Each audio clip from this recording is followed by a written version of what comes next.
A hand-cranked meat grinder sat bolted to a butcher block in Akron, Ohio, for 31 years. It belonged to Clyde Huffman. He started cranking it in 1933 when ground beef was 7 cents a pound and nobody on his block could afford better. He fed that neighborhood through the Depression, one 5-pound package at a time. Every meal on this list used something he ground. Number 52 is a poor man's steak, pressed flat, rolled in flour, simmered in gravy. Number 28 is a Depression skillet called slumgullion that fed 7 for under $1. Number 1 is a hamburger stretched with oatmeal and day-old bread. These 60 recipes were not diner food. They were kitchen sink supper, pension week supper, and Sunday supper, cooked by women who measured hamburger by the quarter pound. Hit that subscribe button. Here are the 60 forgotten poor man ground beef recipes from the Great Depression. Pumpkin chiffon pie was the lighter, softer cousin of the traditional pumpkin pie, a dessert so airy it felt like eating a sweet autumn cloud. It became popular when cooks wanted something elegant but not too heavy after a long day of holiday eating, and chiffon pies were considered the height of sophistication. Instead of the dense custard people are used to today, pumpkin chiffon pie relied on whipped egg whites folded carefully into a spiced pumpkin mixture, creating a silky filling that floated inside its crust.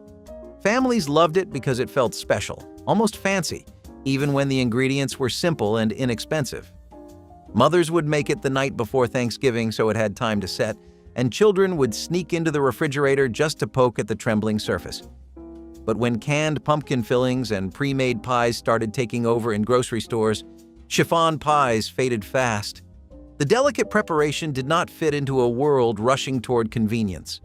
People forgot the feeling of lifting a slice that barely weighed anything, of tasting pumpkin in a way that felt light instead of heavy. The pie disappeared, replaced by versions that were simpler but far less magical. Still, anyone who ever tasted a homemade pumpkin chiffon pie will tell you that nothing has matched its airy charm since. In a holiday built on tradition, it remains one of the sweetest losses. Nobody called it prune cake at the table. That was the first rule. You said spice cake, or you said grandma's cake, or you said nothing, and let the dense, dark, intensely moist crumb speak for itself. The recipe had been in print since the 1930s, when home economists promoted prunes as a Depression-era moisture source and natural sweetener for spice cakes that needed to stretch further than their ingredients suggested. A cup of stewed prunes or prune puree went into the batter alongside cinnamon, allspice, and nutmeg, and the result was a cake so moist it held for days without drying. The finishing touch was the boiled buttermilk glaze. Butter, buttermilk, sugar, and baking soda cooked together until foamy, then poured directly over the hot cake still in the pan, where it soaked in completely and left a barely there crust on the surface. Prune companies ran their own versions of the recipe in magazine advertisements through the 1950s and 60s. She made hers from a card written in her own hand. When you find a prune cake recipe in an old box, you have found someone's grandmother. Hickory nut cake was a regional treasure showcasing wild nuts gathered from American forests each autumn. In areas where hickory trees grew abundantly, families spent fall weekends cracking notoriously hard shells to extract small, intensely flavored nut meats. The nuts had richer, more complex flavor than commercial walnuts or pecans, with slight bitterness perfect for baking. The cake was typically butter-rich pound cake or spice cake, with hickory nuts folded into batter and pressed onto frosting. Some recipes called for brown sugar or caramel frosting, complementing the nut's earthy sweetness. Gathering and cracking hickory nuts was communal activity, with families sharing labor and bounty. The cakes carried connection to land and seasons that store-bought ingredients could never replicate. Today, hickory nuts are rarely seen in markets, making this once common Christmas cake nearly impossible to recreate. Peanut butter haystacks were the definition of 1970s kitchen magic. No baking, no measuring fuss, just pure fun in a bowl. A handful of crunchy chow mein noodles, a spoonful of peanut butter, and melted butterscotch chips came together into golden, tangled clusters. They set on wax paper like tiny sculptures, imperfect yet irresistible. Each bite was salty, sweet, and just the right kind of messy. Haystacks were the dessert you made when company called unexpectedly, or when kids wanted something to help with in the kitchen. They were bite-sized nostalgia, the perfect blend of simplicity and delight. People loved them because they looked homemade but felt inventive, the hallmark of the 1970s sweet tooth. Whether packed in lunchboxes or piled high on Christmas trays, haystacks carried the same message: that joy did not need precision, only warmth.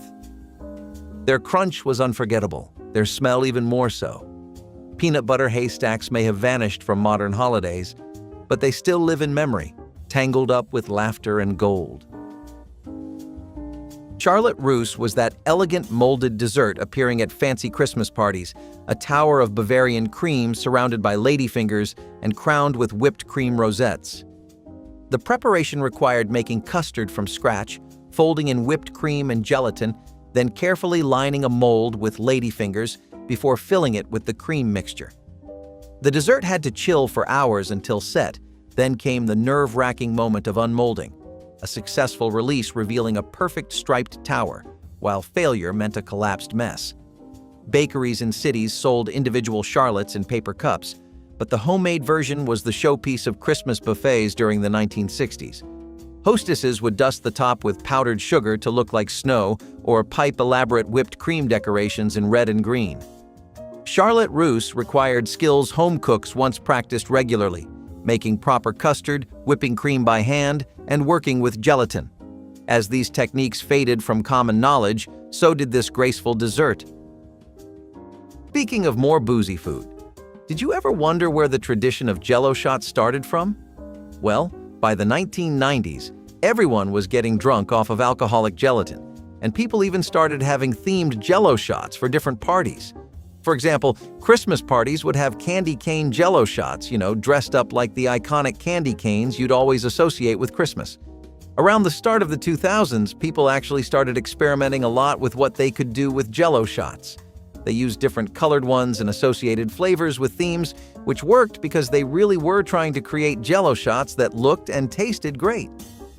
It really took off in the late 2000s all over the nation, so there isn't a specific state where Jell-O shots were more or less loved.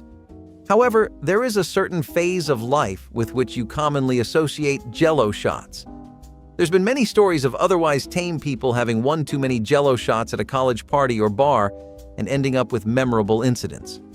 Maybe that's what the supposed inventor Tom Lehrer intended anyway. It seems singers back then were even more known for partying than they are today, because apparently Tom would serve these up at his, and that's how he spread the idea. Most people thought they were a much more refreshing way to have shots, and that's probably what helped them keep their momentum well into the 2000s too. I think it's fair to say that apples were a crucial part of whipping up desserts back in the day. But hey, apple pie wasn't the only sweet treat we got out of this fruit. Remember Grandma's apple dumplings? These were made by wrapping a whole or sliced apple in dough and then baking it until golden brown. And Grandma's apple syrup topping was like cherry on top. This was a labor-intensive dessert, which is pretty much why it's associated with Grandma's kitchen. The process of peeling, coring, and stuffing the apples and then carefully wrapping them in dough was a true labor of love. This one was commonly enjoyed as a dessert, but no one judged you if you ate it as breakfast. I mean, pair it with a cup of coffee and your taste buds will thank you. Maybe lemon chiffon pies are not so popular in bakeries anymore, but once they used to be in the section of food magazines and people still remember how good they were. Do you ever fondly remember watching MasterChef contestants whip up lemon chiffon pies? Especially in the Australian version, which was broadcasted in the United States too. Lemons and more lemons. That is one idea that has a historically verified track record. In recent years, people have started to extract flavors from fruits without fully utilizing the fruits themselves. Delicious, airy lemon sponge cakes topped off with lemon-flavored meringue sounded like America was onto something, and we think it should never have been let go. For the life of us, some of the downfalls of these once household names make no sense. Guess we are not the only ones left wondering why this went away from family tables. Grand-Père dans le Sirop might make you think you're ordering some real fancy pearl of French cooking at a restaurant, but it's just a humble French-Canadian dish that literally translates to grandfather and syrup. It's a really good dish that just needs some basic ingredients, like sugar, flour, baking powder, water, and milk. If some of these weren't available, then you could make do with the next closest substitute. And I know flour was something not every house could rely on having. The Depression made a lot of basic things get out of reach like that, but this was basically just dumplings cooked in a sweet syrup, and dumplings were something that the populace had more or less given up on seeing for a while, so this dish was a little ray of hope. In rural areas and French-speaking communities, this dish took small amounts of sugar and syrup and made the best use out of it, making a dish that could be passed around the entire family. Jell-O 1-2-3 was a distinctive dessert product introduced by Jell-O in the 1970s, known for its ability to separate into 3 layers as it settled: a creamy top, a mousse-like middle, and a clear Jell-O base. This stratification was made possible by a specific mixture of gelatin and other stabilizers that orchestrated the layer formation during cooling, requiring no extra effort from the consumer. During the 1980s, Jell-O 1-2-3 was promoted as a playful and modern dessert choice, aligning with the decade's appreciation for easy and innovative foods. The range of available flavors encouraged consumers to mix and match colors and tastes, securing its status as a favored option for both family meals and informal gatherings. The success of this product underscored Jell-O's dedication to exploring the potential of gelatin, demonstrating its ongoing role as a dynamic component in dessert making.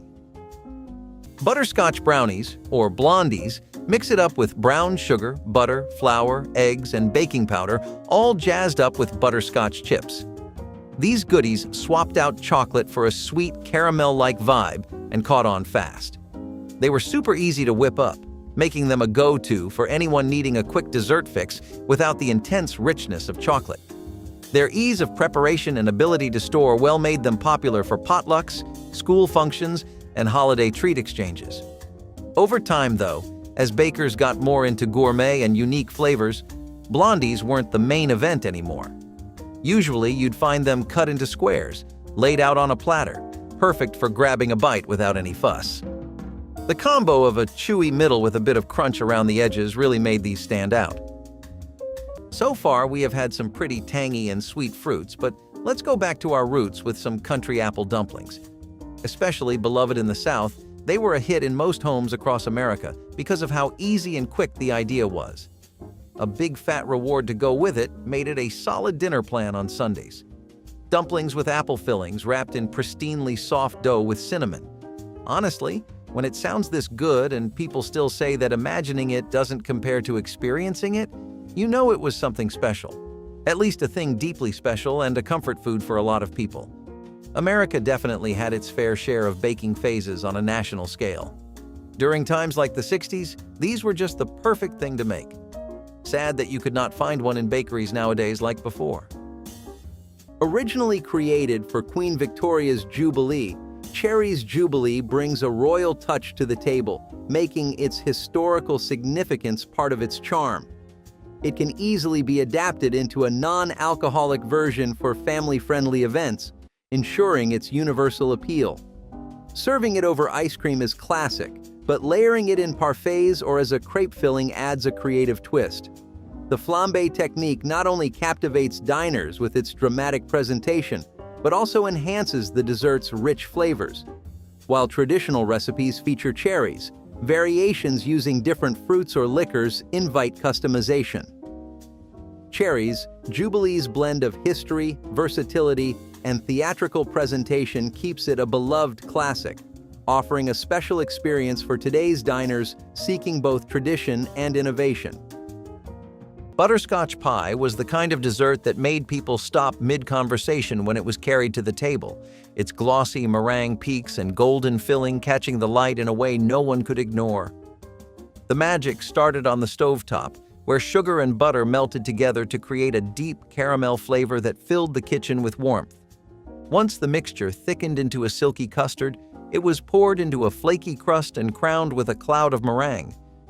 Families loved it because it felt luxurious without being expensive, a dessert that tasted like a special occasion even on ordinary days. During the holidays, butterscotch pie was always one of the first things to disappear, with children fighting over the corner slices where the meringue browned just a little more. But as boxed pudding mixes and frozen pies became household staples, this stovetop masterpiece faded out. No one wanted to stand over a pot stirring carefully, watching for that perfect moment when the custard thickened. The world got busier, and the pie slipped quietly into memory. Yet anyone who tasted it fresh will tell you that nothing made with shortcuts ever came close, a lost masterpiece of sweetness and tradition. The recipe lived in church cookbooks and was never on the back of any package, which meant you had to know someone. Chocolate chips and butter melted over low heat until smooth, then pulled from the burner and cooled for 10 full minutes, not 5, because pouring hot chocolate over the marshmallows too soon turned the batch into one solid, shapeless mass with no visible structure at all. Pastel mini marshmallows went in, then chopped walnuts. Everything stirred carefully until every piece was coated. She shook sweetened coconut flakes across a long sheet of waxed paper, spooned half the mixture down the center, and rolled it into a log with her hands, pressing gently to compact the shape. 2 logs wrapped tight. Refrigerator overnight without fail. In the morning, she sliced them on a diagonal with a sharp knife, and each cross-section showed a stained glass pattern.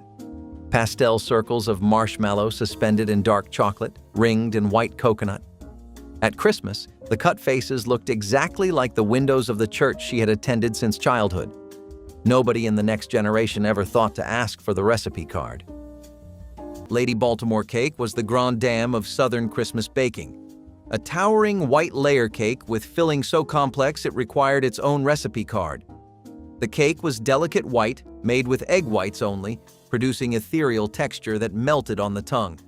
The filling was the star, a boiled frosting mixed with chopped figs, raisins, pecans, and candied cherries, creating sweet and chewy contrast to the tender crumb. The entire cake was enrobed in more fluffy white frosting, creating pristine appearance belying the richness within. Named for the novel by Owen Wister, Lady Baltimore cake became synonymous with gracious Southern entertaining and elegant holiday gatherings. Hostesses began preparations days in advance, knowing multiple components required careful timing. Cutting the first slice revealed the treasure hidden inside, and guests would gasp at generous filling studded with dried fruits and nuts. Caramel apple trifle turned the season's best flavors into a showpiece. Cubes of buttery pound cake were layered with spiced apples, caramel pudding, and whipped cream. Each layer glistened in clear glass bowls, a celebration of color and comfort. It was elegant enough for dinner parties, yet simple enough for home kitchens. The smell alone, cinnamon, brown sugar, butter, drew everyone closer. Every bite was soft and rich, the sweetness deepened by a hint of tart fruit. Families made it for Thanksgiving, Christmas, and every occasion in between. In a decade known for convenience, this dessert managed to feel special without being complicated. It captured the heart of 1970s gatherings, where beauty met practicality and tradition met innovation. Caramel apple trifle reminded everyone that celebration did not need excess, only intention. Served chilled, it tasted like the warmth of a family gathered together, layered, imperfect, and endlessly good. Mincemeat pie was the quintessential Victorian Christmas dessert that lingered on American tables well into the 1970s, its filling a mysterious mixture of dried fruits, spices, sweet, and sometimes actual meat. Traditional recipes called for beef or venison mixed with apples, raisins, currants, and candied peel, all preserved in brandy for months. The preparation began in autumn, allowing flavors to marry before the holidays. Grandmothers packed the mixture into crocks, topping up with more brandy as weeks passed. The filling was spooned into pastry shells and baked until the crust turned golden and filling bubbled through decorative slits. Each slice revealed dark, jeweled fruit suspended in rich, boozy syrup. Children often rejected mincemeat pie as too strange, while adults savored its complex flavors that spoke of centuries-old traditions. By the 1980s, most families had abandoned the authentic version for jarred substitutes, losing the depth that only months of aging could provide. I guess wafers are close enough to a cookie that this could count, but I'll leave that for you to decide. If we go over to states like South Carolina, especially in places like Charleston, then you can find some traces of Benna wafers. They were sesame seed cookies that came from the Gullah Geechee people of the Low Country, and the Benna seeds were a West African variant that were brought in because of the slave trades. The Gullah Geechee were descendants of those same slaves who had worked in plantations across South Carolina and Georgia, and a lot of their popular recipes that made use of Benny seeds would become mainstays of the cuisine in those areas. They had specific knowledge on how to grow these seeds, as well as how to properly make use of them in cooking, and they were always used in sweets and desserts even then too. In their culture, it's meant to be good luck, so dishes that made use of them were for holidays more than anything else. They were given as gifts or brought on over at parties as a snack, and they had a lovely nutty flavor that gave them a lot of support at crowded parties. Later on, throughout the years, it became more common for others to use dishes like Benny wafers as Christmas desserts, especially if you were having a table that was entirely home-cooked. Not that people had that many options for buying stuff for Christmas stores back then, not like we do now. Speaking of, what do you guys usually get for Christmas food? Or do you not order or buy anything at all? Many great things have come out of Alaska, but nothing beats the baked Alaska grandma would bring home on the weekends. If it doesn't ring a bell, let me jog up your memory really quickly. This dessert was made of ice cream placed in a pie dish, lined with slices of sponge cake or Christmas pudding, and topped with meringue. Now, don't let the name fool you. This delicacy didn't really originate in Alaska. Yeah, it was made at the famous Delmonico's restaurant in New York City.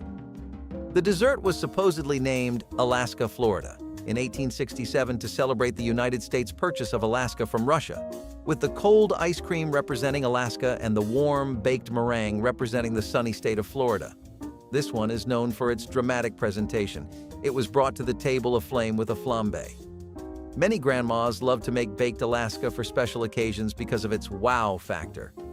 Speaking of airy, Cherry Angel food cakes had a texture that could be best described to be as light as the clouds, with a flavor that sent people further above to food heaven. Mouth-wateringly soft cakes with a soft yet rough crumb made this fruit dessert a go-to choice for many people. Angel food cakes had textures that did not make sense on paper, but did on the table. Top that with a cherry sauce made from scratch, or store-bought in case you just wanted it quicker, was perfection on a plate. People could not get enough of this dish wherever they went. Not a state you could point to that did not have at least some kind of fling with this culinary heartthrob. Most popular as something had at weddings or celebrations, this was not only a sweet dessert, but an even sweeter gesture. Maybe next time you have to go somewhere, you might consider an angel cake. Well, good luck finding a legit one, because we definitely could not in this day and age. Potato candy is something you will never hear about today. I mean, what even is that? Candies and potatoes are on the opposite end of the spectrum. You've heard of things like candied apples. And sure, that makes enough sense, but what's the deal here? Mashed potatoes that were mixed with powdered sugar is where this baby starts, and it ends up creating a dough that you can roll out pretty easily. The real kick is that this dough can be mixed and filled with peanut butter, and you don't need any special equipment, trick, or kitchen appliance to do that. You just need a good old-fashionable potato and some sugar. Once your dough is filled, you just cut it into these potato shapes and bake it. I know what you're thinking, that it wouldn't taste like candy at all, that it would just be this weird potato mess that didn't hit and rather killed your appetite. Firstly, you gotta lower those standards because people in the Depression were not picky eaters. Secondly, it actually was pretty sweet. The potato was just used as a binding agent, not a main source of flavor. That was really just the powdered sugar and peanut butter that made this candy sweet and fudgy. Lord Baltimore cake, a counterpart to the more famous Lady Baltimore cake, features layers of yellow cake filled with a rich mixture of crushed nuts, dried fruits, and sometimes rum or brandy.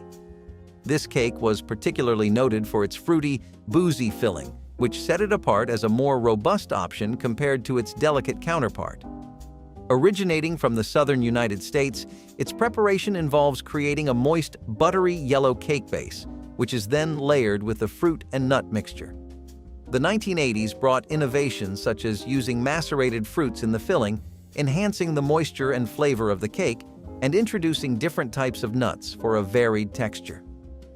This dessert was often covered with a simple glaze or a light frosting, which was sometimes flavored with citrus to cut through the richness of the filling.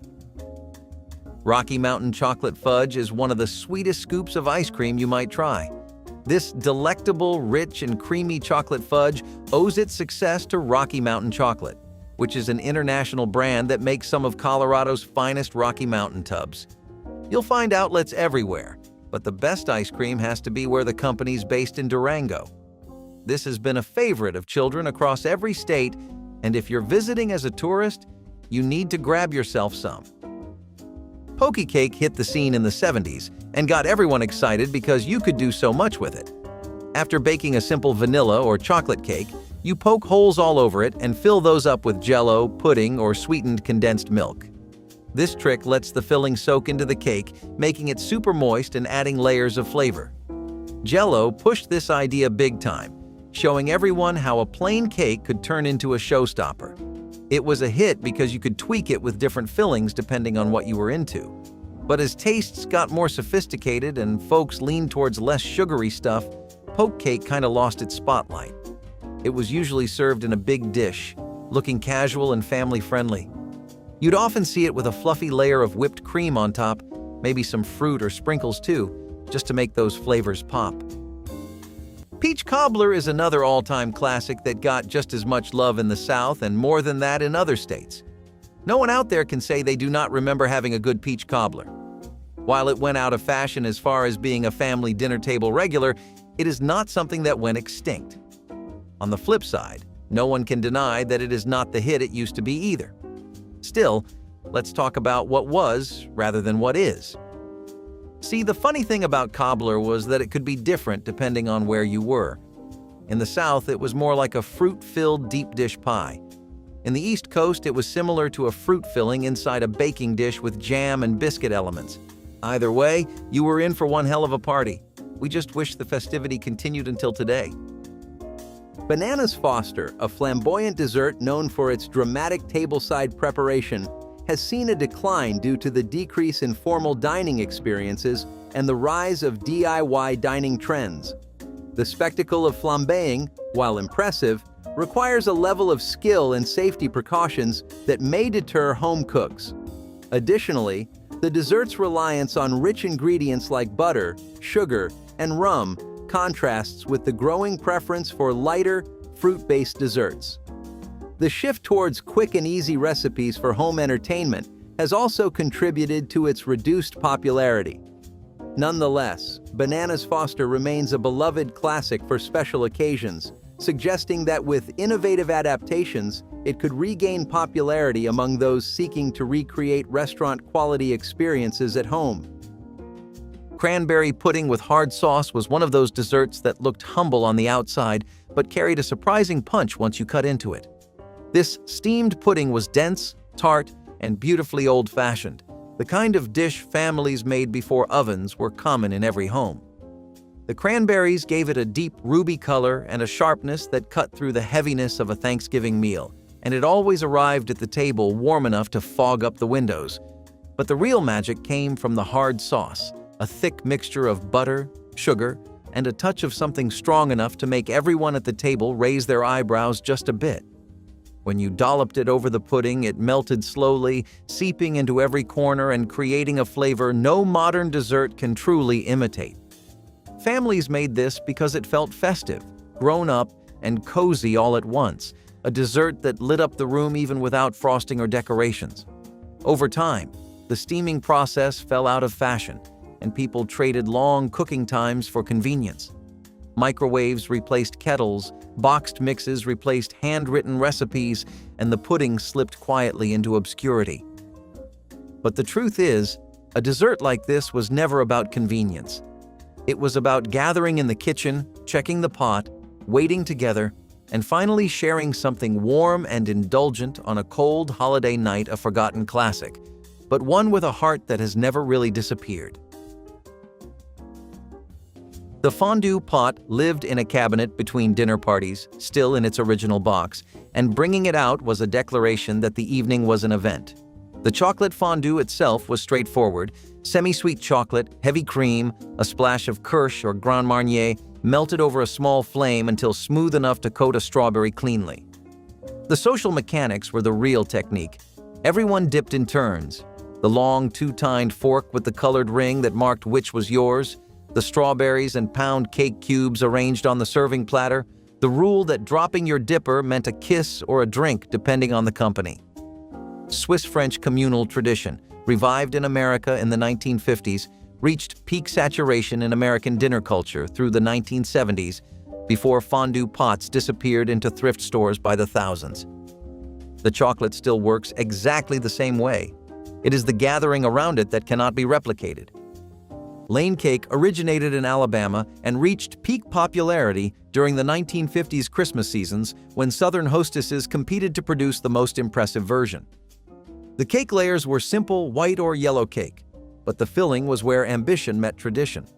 Pecans, coconut, raisins, and maraschino cherries were folded into rich custard, then generously spiked with bourbon or brandy. Some recipes called for so much liquor the cake needed days to age, allowing the alcohol to mellow and permeate every layer. The frosting was fluffy, white-boiled icing providing contrast to the boozy, fruit-studded filling. Lane cake was not for children, and adults treated each slice as celebration. Baking one required confidence, as the custard could curdle if overcooked and boiled icing demanded precise timing. Those who mastered it earned reputations lasting decades, their cakes requested year after year at family gatherings. Pumpkin cream cheese bars were the sweet smell of autumn baked into a pan. Every layer told a story. The spiced pumpkin batter, warm with cinnamon and nutmeg, swirled through with ribbons of cream cheese that melted into smooth perfection. These bars came from the era of baking mixes, when convenience met creativity, and home cooks discovered that a box of cake mix could still feel homemade. They cooled on countertops while the house filled with the scent of Thanksgiving and nostalgia. The cream cheese added richness to every bite, the pumpkin gave warmth, and the blend felt like the comfort of a sweater you never wanted to take off.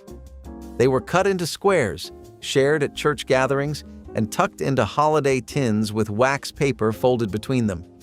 For a generation that valued thrift and taste in equal measure, these bars struck gold. Each piece held just enough spice to make winter feel close, and just enough sweetness to make you stay a little longer at the table. Pumpkin cream cheese bars weren't just a dessert. They were the quiet hum of a decade that knew how to make joy from a baking pan. Pfeffernüsse were those small, round German spice cookies appearing in tins throughout December, their name meaning pepper nuts despite containing no actual nuts. The dough was dense with honey, molasses, and a complex blend of spices including white pepper, anise, cardamom, and cloves that gave them their distinctive bite. Baked until firm, the cookies were rolled in powdered sugar while still warm, creating a crackled coating that contrasted with the dark spiced interior. Unlike soft American cookies, Pfeffernüsse were meant to be hard. Almost too hard when fresh, they softened over days as the spices mellowed. German and Dutch immigrant families brought these recipes to America, where they became traditions in communities from Pennsylvania to the Midwest. The cookies kept for weeks in tins, improving with age as flavors married. Children often found them strange at first, but grew to crave them as adults. Making Pfeffernüsse meant connecting to old-world traditions, honoring ancestors who carried recipes across oceans. That's all for partying in well-off times, though, but if you go a little bit towards the past, namely the post-World War II era, you'll find that practical dishes like no-bake eggnog icebox cakes were a lot more popular. So, in case you don't know, they used to have ice boxes to keep things cold before refrigeration, as we know it became a thing. In the post-war era, there were still a lot of people who lived by rationing and making the best use of everything. You know, habits in wartime are hard to get rid of, right? These cakes became really popular because they used eggnog and were a convenience dessert. Plus, the tradition of icebox cakes was something that had been made really accessible to maintain. Thanks to companies like Nabisco, which continued to make their chocolate wafer cookies and popularized icebox cake recipes with those at the core, it just meant that everything you needed for it, you could buy. It was also a sign of how Americans would go towards food that was ready-made more than food that needed to be cooked from scratch. While it may not have the same attention to detail, it gets the job done pretty well, since sometimes you just need good food that hits the spot. It doesn't have to be perfectly presented or made. These recipes came pretty close, though. Since we're on the topic of pies, cherry pie was another one of Grandma's culinary masterpieces. This was the kind of dessert that made any bad day 10 times better with just one bite. Traditionally, cherry pie was made with sour cherries rather than sweet cherries. Morello cherries were one of the most common kinds of cherry used, but other varieties such as the black cherry were also popular. So, cherry pie is considered one of the most iconic pies in America, second to only apple pie. There's a famous story about young George Washington chopping down a cherry tree and then confessing to it, saying, "I cannot tell a lie." Legend says this cemented the importance of cherry in American history and inspired our grandmas to add the fruit to their delicious desserts and meals. Cherry salad was another popular dessert back in the day. Lemon meringue pie is a classic American dessert consisting of a crisp pastry shell filled with rich lemon custard and topped with a fluffy toasted meringue. The pie's origins can be traced back to the 19th century, but it was in the 1980s that its preparation saw significant refinement. Key to the pie's structure is the stability of the meringue, which in the 1980s benefited greatly from advancements in oven technology that allowed for more precise temperature control, crucial for achieving the perfect meringue. Food science innovations during this time also introduced more reliable cornstarch-based thickeners, which ensured the lemon filling was consistently firm and glossy. Another significant enhancement was the development of more durable and decorative pie dishes that went directly from oven to table, which helped maintain the aesthetic quality of the pie. I don't know if you've ever heard of a 3-ingredient cake, but a Pennsylvania Dutch funny cake is exactly that. It was one of the cakes that was known for its thriftiness and resourcefulness. It took next to nothing to make, only needing chocolate or molasses syrup and an unbaked pie crust. If you had any kind of flour or flour substitute and cocoa powder, that would work too. It was a bit of a celebratory dish at that time, since this one actually did take typical baking ingredients, but the result was worth it. It was a great cake to have on a budget, and it lasted a lot of households, giving them sugar rushes when they desperately needed them more than anything else in the day to survive. Mimi's tomato soup cake was an odd one. It used canned stuff like Campbell's tomato soup, which was thriving in the Depression since that whole period really helped put canned products on the map. It also used other things like replacing dairy in the recipe with other substitutes. Despite what you might think, it actually tasted nothing like tomato soup. It was more along the lines of a spice cake, and if I were to make you imagine the flavors, I'd say a good place to start is to picture a mix of cinnamon, nutmeg, and cloves kind of overtaking the general flavor, but having a dense and impactful kick in their aftertaste. You'd be surprised how many relief organizations like the Red Cross distributed this around too, though I'm still not really sure who Mimi was supposed to be. Lady Baltimore cake is an elegant dessert, featuring layers of delicate white cake filled with a mixture of chopped nuts, raisins, and figs, bound together by a light meringue-based frosting. This cake's origins are linked to the southern United States, where it was developed in the early 20th century. The preparation of this cake involves creating a fluffy white cake base using a traditional creaming method where sugar and butter are beaten until light and airy before eggs and flour are added. The filling, a rich concoction of dried fruits and nuts boiled in a sugar syrup, is then spread between the baked cake layers.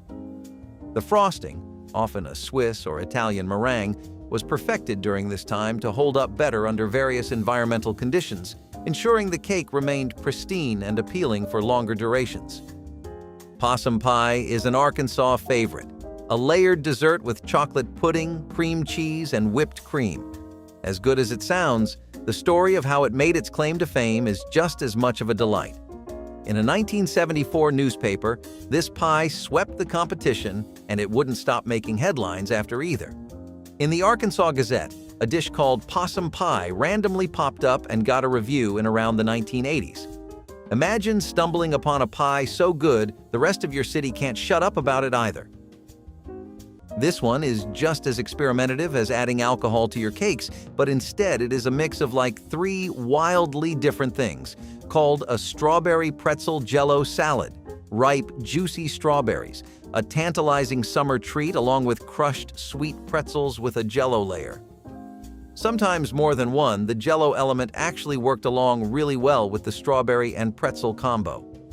This is something our viewers may already be familiar with, as it remains a popular Sunday snack today. Plus, we know we always mention the crunch when it comes to stuff like pretzels, but it really was amazing. However, the idea of adding jello strips onto your perfectly good cream cheese strawberry pretzel salad is largely something pre-modern America. A lot of people would get the ick hearing about one of these. Maybe you did too. Harvey Wallbanger cake, inspired by the cocktail, infused the dessert scene with a unique blend of orange, vodka, and Galliano, offering a spirited, tangy treat. Its decline can be attributed to changing tastes and the proliferation of desserts that incorporate a wider range of flavors and ingredients. The novelty of alcohol-infused cakes has expanded, making the Harvey Wallbanger cake less distinctive among desserts that feature more complex or exotic alcohol bases. Additionally, the shift towards more natural and health-conscious dessert options has led to a decreased interest in cakes heavily reliant on processed ingredients. Despite this, the cake's distinctive flavors and potential for reinterpretation with higher quality, less processed ingredients could revitalize its appeal in the context of modern culinary trends. Pumpkin roll with cream cheese filling was the pride of holiday bakers in the 1970s and 1980s, a dessert that quietly proved who had real confidence in the kitchen. It was never something you could rush. You baked the thin pumpkin cake just right, warm enough to roll but cool enough not to tear, then wrapped it in a sugared towel so it held its shape. Families watched mothers and grandmothers handle it like a fragile secret, knowing a single mistake meant starting over. When the cream cheese filling was spread across the unrolled cake, the whole kitchen filled with vanilla and spice. Rolling it back up brought a moment of suspense before those perfect spirals appeared later on the cutting board. But desserts with shortcuts slowly replaced it, and fewer people wanted to spend an afternoon coaxing a thin sheet of cake into behaving. Still, those who tasted it remember the soft pumpkin sponge, the cool, tangy filling, and the feeling that this dessert was part skill and part celebration. She always started the crust the night before, crushed pecans pressed into flour and butter, baked until barely golden, cooled completely before anything touched it. In the morning came the cream cheese layer, beaten smooth with powdered sugar and folded into Cool Whip until it held its shape. Then the lemon pudding layer, spread cold and level with a spatula. Then another cloud of Cool Whip on top. 4 hours in the refrigerator, sometimes overnight, and it came out cold and sliceable in clean squares. Lemon Lush had been around since the 1960s, but the convenience of the 1970s, instant pudding, tubs of Cool Whip, cream cheese at every grocery, turned it into a potluck staple from Ohio to Georgia. It was the dessert people asked her to bring. She brought it every time without being asked. After she was gone, nobody could remember exactly how thin she made the cream cheese layer or why it always tasted cooler than everyone else's. Orange slice cake transformed the humble candy into a holiday confection that sparkled with color and sweetness. Orange slice candies were chopped and folded into a rich batter along with dates, pecans, and coconut, creating a cake studded with jewel-like pieces. The candy melted slightly during baking, leaving chewy pockets of citrus flavor throughout the dense crumb. Bakers made this cake weeks before Christmas, knowing it improved with age as the flavors melded and the texture mellowed. The cake was often baked in tube pans and glazed with a mixture of orange juice and powdered sugar that soaked in and added another layer of citrus brightness. Some recipes called for soaking the cake in bourbon or rum, transforming it into something approaching fruitcake territory. Sliced thin, the cake revealed its hidden treasures, the orange pieces glowing against the golden crumb. Orange slice cake represented the creative spirit of mid-century baking, turning candy into something sophisticated. Banana Cream Delight lived up to its name, every spoonful light, cool, and layered with love. It started with sliced bananas nestled into creamy vanilla pudding stacked between graham crackers or vanilla wafers, then crowned with whipped topping. As it chilled overnight, the flavors melded into something soft and silky, not too sweet but just right. This was the kind of dessert that came out after the main meal, carried proudly in glass casseroles and greeted with smiles. The first scoop was always the hardest, cutting through the neat layers to reveal the golden pudding beneath. Families made it for potlucks, birthdays, and especially holidays when ovens were already too full. In the 1970s, it represented everything good about home kitchens: resourceful, reliable, and always made to share. The bananas browned just a little, but no one minded. It was the taste that mattered, not the perfection. Every bite tasted like memory, soft as a lullaby, and rich as the laughter it was served with. Banana cream delight wasn't just a dessert, it was a promise that even the simplest ingredients could create something unforgettable. Lebkuchen were those soft, spiced German cookies that arrived in decorative tins each Christmas, their tops glazed white and their bottoms covered in edible paper called Oblaten. Unlike hard gingerbread, Lebkuchen were meant to be chewy and moist, dense with honey, almonds, and a complex blend of spices that included cardamom, coriander, and anise.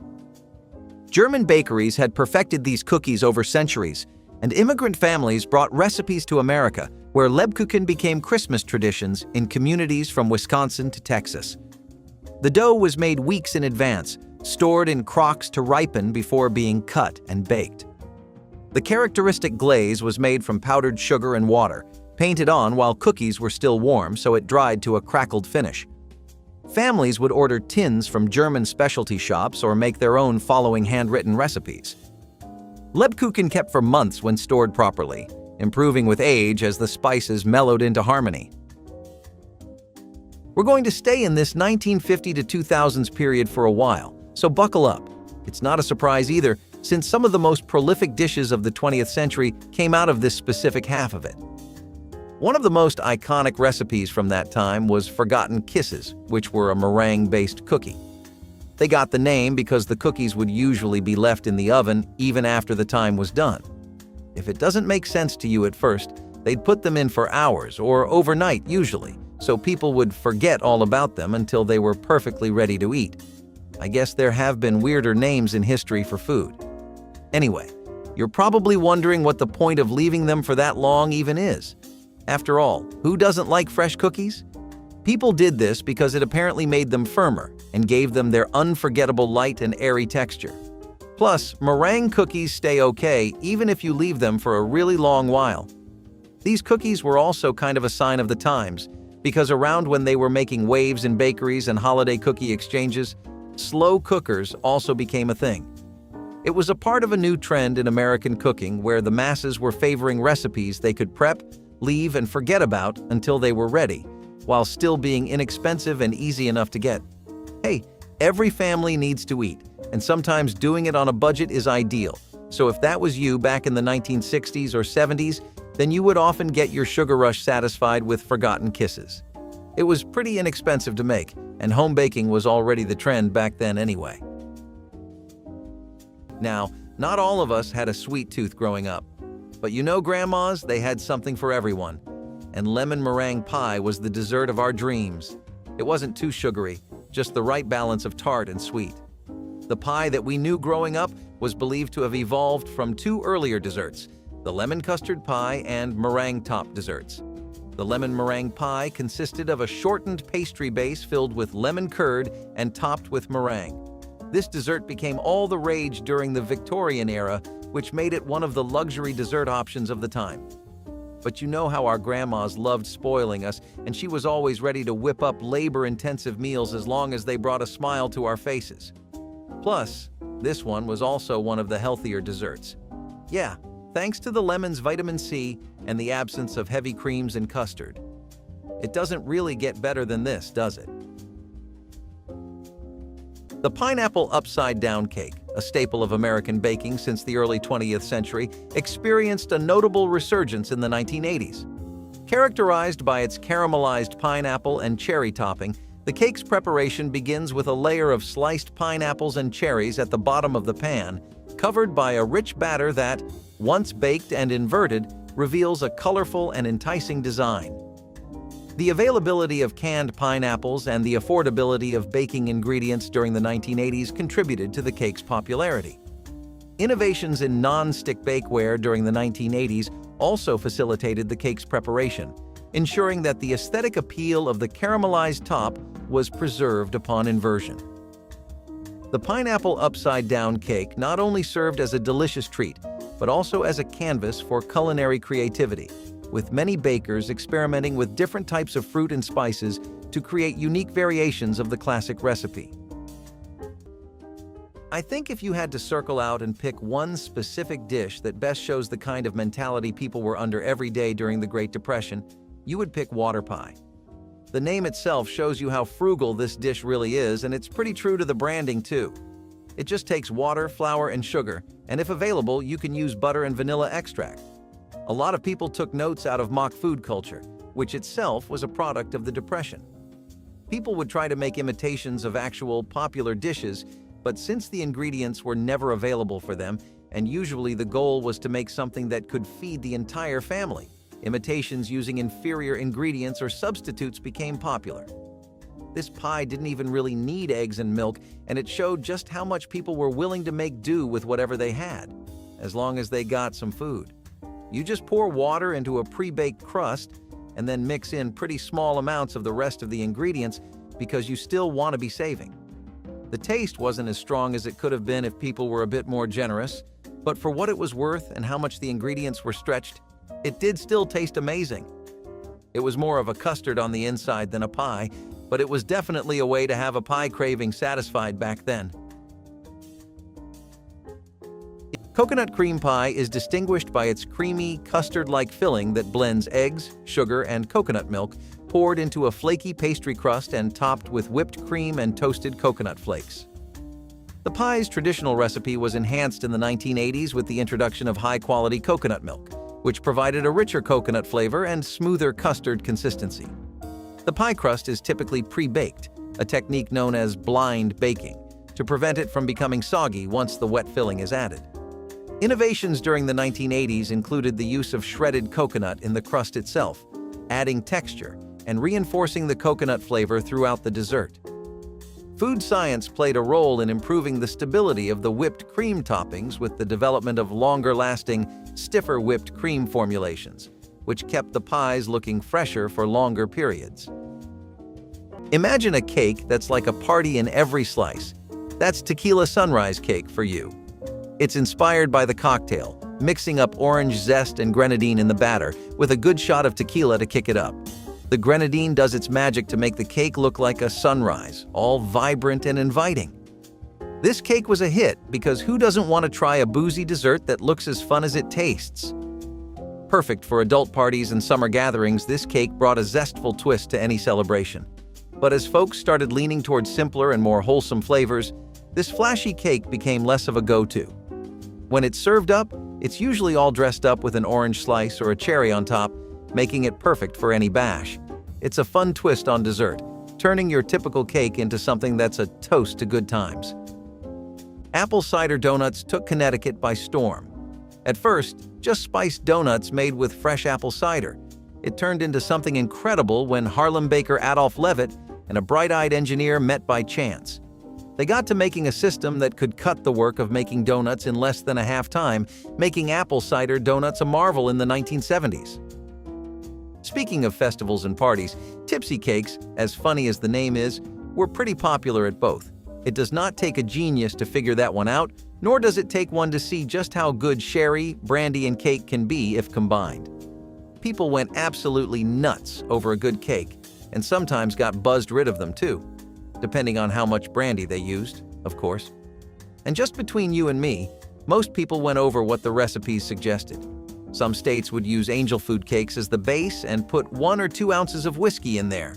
Fruit custard fillings, or if you wanted to complement the sherry, a vanilla cream filling were the go-to choices for most. Sadly, nowadays the concept is more or less lost, and even we had to dig deep for this one.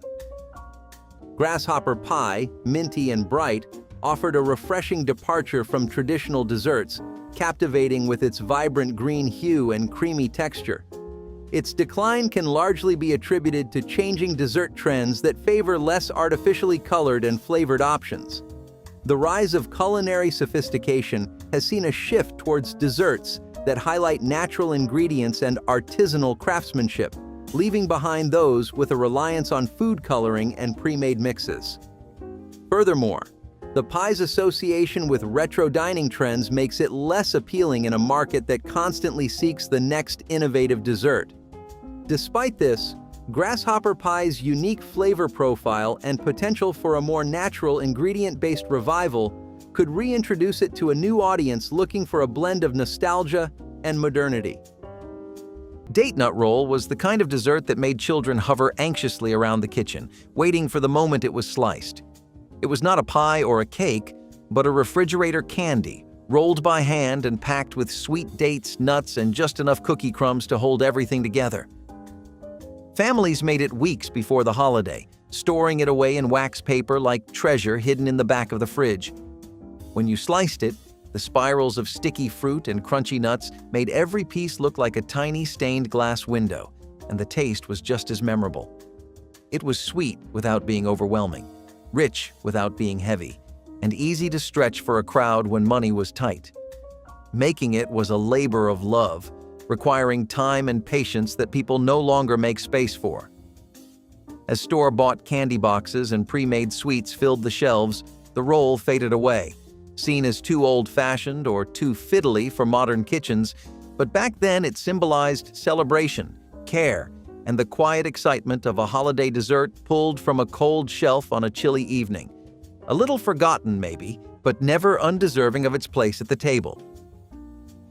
The name came from the banks of the river, dark, dense, layered like something geological, and whoever made the first one understood that chocolate could be stacked higher than anyone thought reasonable.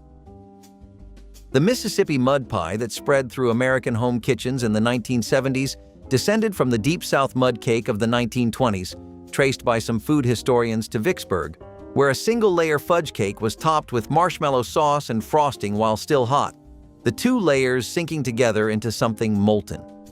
By the time the Chart House restaurant chain put it on its menu in the 1970s, the recipe had grown into a layered production of brownie base, chocolate custard, whipped cream, and pecans. Home cooks stripped it back to what they could manage. Fudge base baked in a 9x13, marshmallows pressed in hot, fudge frosting poured over top. Neither cake nor pie nor pudding, but all three at once. Jam cake was a spice-filled wonder that transformed pantry staples into holiday splendor across southern and midwestern kitchens. Blackberry jam was the traditional choice, folded into batter rich with buttermilk, spices, and sometimes cocoa, creating moist cake with fruity sweetness throughout. The jam provided both flavor and moisture, making the cake tender and forgiving even for less experienced bakers. Caramel frosting was the classic accompaniment, its burnt sugar notes complementing the berry-laced crumb perfectly. Some families used whatever jam they had preserved from summer gardens, meaning each year's cake tasted different depending on harvest. The cake was dense enough to slice cleanly yet moist enough to melt in the mouth. Christmas baking often meant pulling out the last precious jars of summer preserves, transforming them into holiday splendor. Jam cake represented farmhouse tradition of wasting nothing. Candy cane fudge bars brought holiday sparkle to every table. Chocolate fudge, soft and glossy, was spread thick in pans before being topped with crushed peppermint sticks.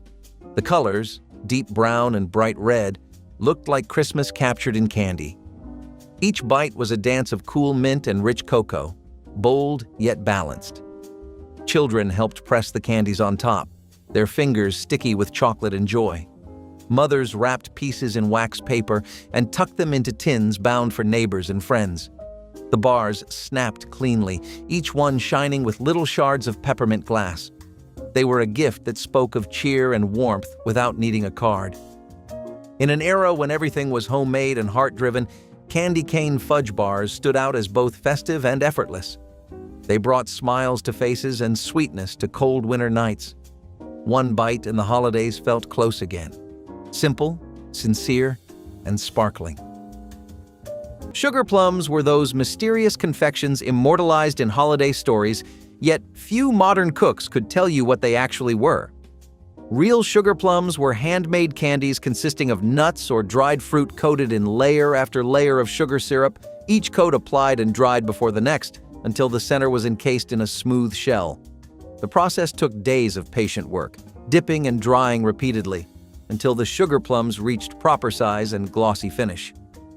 Inside might be an almond, candied ginger, or a spiced prune, each variety a different flavor surprise.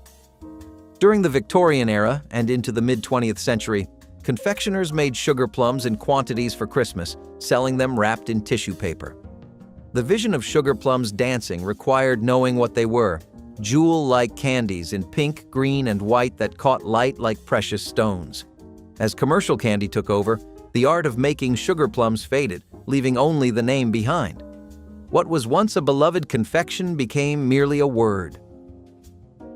Speaking of what went on during the start of the 2000s, I'd feel pretty criminal if I didn't include it in roast pumpkin salad. You've already seen some salads on the list so far that push the boundaries of what a salad conventionally is. You and I are probably used to seeing Caesar's salads and lots of greens on the plate whenever somebody mentions one, so for things like roasted pumpkin to make an entrance, it took a bit of getting used to. However, that doesn't at all mean it wasn't welcome, since people took to roast pumpkins insanely well. California, especially, had a whole pumpkin salad subculture going on, and the dish started becoming more and more popular outside of the holidays, too. It was a perfect fall or winter dish since it used other warm ingredients like spinach, arugula, and goat cheese. Plus, a lot of Americans were vouching for healthier food anyway, so this fit everything the nation was asking for at the time. We've got all sorts of fancy pies nowadays, from chocolate hazelnut mousse to blackberry merlot, but Grandma's banana cream pie was the talk of the town in the 60s. Do you remember coming home to a chilly slice of this delicacy? This one was a guaranteed crowd pleaser, and that's why it was the star of the table during the holidays. Here's the thing, bananas were very readily available in the US in the 1950s till 1960s, which means people had to come up with creative ways of eating them. And well, grandmas know best, especially when it comes to hearty desserts. The post-World War II era saw a boom in convenience foods and desserts that were easy to make at home, and banana cream pie fit perfectly into this trend. This wasn't just your favorite dessert. It was reportedly a favorite of President Harry S. Truman, who had a sweet tooth for simple, homey desserts. There was also a no-bake version of the banana cream pie, perfect for summer days when turning on the oven wasn't ideal.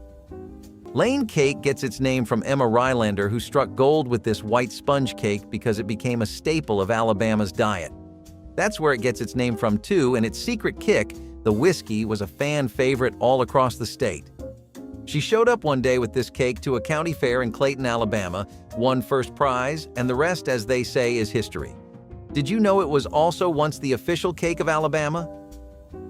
Prickly pear sorbets, a refreshing sorbet made from prickly pear cactus fruit. These cactuses exclusively grow in South America and have long been a proud staple of Southern and, in particular, Mexican culture. They even have it on their flag, and for good reason. If you tried this, you'd be just as crazy about it. It's a fruit sorbet with just the right amounts of tropical goodness and sweetness. Chocolate potato cakes were probably the best example of ingenuity as a result of a crisis. Who would have ever thought that mashed potatoes and chocolate could go together in a cake of all things? I couldn't come up with that with a gun to my head, and these people had bills to theirs instead, which is twice the pressure. If you look back into American cooking practices, though, using potatoes as a way to make the cake base more firm and dense was a common practice, and when other things like flour and thickening agents weren't available, this was due. Cocoa powder was also a lot easier to get than chocolate bars, so it took care of flavoring the cake pretty easily. One of the other rarer ways people got to baking cakes was to use potatoes as a base instead, and now you can probably see that I really wasn't exaggerating when I said that people used potatoes to get by. They made almost everything they could out of potatoes, and this cake used chocolate layers on top of a potato base to create a pretty comforting dessert that could pass around the entire family. Despite what you might think, the chocolate flavor was actually pretty noticeable and deep, and the potato flavor was barely noticeable. It felt and tasted much closer to a real cake than people would imagine. The chocolate mayonnaise cake, a novel yet beloved dessert, makes ingenious use of mayonnaise to replace traditional fat components like butter or oil. This cake's recipe typically combines unsweetened cocoa powder, sugar, and flour with mayonnaise, which adds moisture and richness to the cake without imparting a mayonnaise flavor. First coming into prominence during World War II due to rationing, this cake remained popular into the 1980s for its moist texture and deep chocolate flavor. The preparation involves simple mixing techniques, with mayonnaise added to the wet ingredients before combining with the dry, creating a batter that is notably smooth and easy to work with. Moreover, food manufacturers began to market mayonnaise specifically for its use in cakes during this period, highlighting its ability to create exceptionally moist desserts. Fruit cocktail cake is a throwback to when bakers loved using whatever was in the pantry, and canned fruit cocktail was a staple. This cake mixes the canned fruit, including the syrup, with standard cake fixings like flour and eggs. It's crowned with a brown sugar topping that gets all nice and crispy in the oven. It was super popular for its ease and the fact that you could whip it up on a whim. Often served at community potlucks and family reunions, this cake was a go-to for its convenience and crowd-pleasing sweetness. As fresher and more natural ingredients became the norm, though, this cake kinda took a back seat. It's typically baked in a square pan and served straight from the dish, making it the perfect comfort food at family gatherings. The moist texture with that sweet, crunchy top makes it a simple pleasure, just a real cozy, old-school dessert. Speaking of airy, Cherry Angel food cakes had a texture that could be best described to be as light as the clouds, with a flavor that sent people further above to food heaven. Mouth-wateringly soft cakes with a soft yet rough crumb made this fruit dessert a go-to choice for many people. Angel food cakes had textures that did not make sense on paper, but did on the table. Top that with a cherry sauce made from scratch, or store-bought in case you just wanted it quicker, was perfection on a plate. People could not get enough of this dish wherever they went. Not a state you could point to that did not have at least some kind of fling with this culinary heartthrob. Most popular as something had at weddings or celebrations, this was not only a sweet dessert, but an even sweeter gesture. Maybe next time you have to go somewhere, you might consider an angel cake. Well, good luck finding a legit one, because we definitely could not in this day and age. Baked Alaska, once the pinnacle of dining elegance with its combination of cake, ice cream, and meringue, has faded in popularity due to its perceived complexity and the rise of simpler, more accessible desserts. The challenge of perfectly executing the meringue and achieving the flambé effect can be daunting for home bakers, contributing to its decline. Additionally, in a culinary landscape that values quick and straightforward recipes, Baked Alaska's time-consuming preparation makes it less appealing for everyday dessert choices. However, its dramatic presentation and the contrast of hot and cold elements retain a potential allure, suggesting that deconstructed or simplified versions could bring it back into favor for special occasions. Prune cake was one of those desserts people loved long before they ever admitted it. A moist, spiced treat that showed up on countless holiday tables thanks to its deep flavor and long shelf life. Grandmothers especially swore by it, calling it their secret weapon because it never dried out and always tasted better the next day. The prunes disappeared into the batter, lending sweetness and moisture without announcing themselves too boldly, and the spices wrapped everything in a warm, comforting aroma. It was a cake that stretched ingredients wisely, perfect for large families and tight budgets. Children would roll their eyes at the thought of prunes, but one bite of that sticky sweet crumb made them believers. It was a dessert born from practicality, the kind of treat that made the most of what people had on hand. But as times changed and holiday desserts became flashier, prune cake was left behind. It did not look glamorous, it did not have fancy toppings, and it did not fit the modern obsession with picture-perfect food. So it vanished, even though anyone who ever loved it can still taste it in their memory, a quiet classic forgotten but never truly gone. When the Rolling Stones toured America in 1972, The tequila sunrise was the drink on the rider, and by the following summer, every bar from Los Angeles to Atlanta was mixing one. The cocktail, tequila, orange juice, grenadine sinking slowly through the glass to pool at the bottom like a sunset, was too photogenic to stay a drink. Home bakers poured it into a bundt pan. Yellow cake mix went in with orange juice and a generous measure of tequila. Then grenadine was layered into the batter at the last moment so it would streak the crumb red and orange as it baked. The glaze on top was more orange juice and more tequila, poured on while the cake was still warm so it soaked straight through.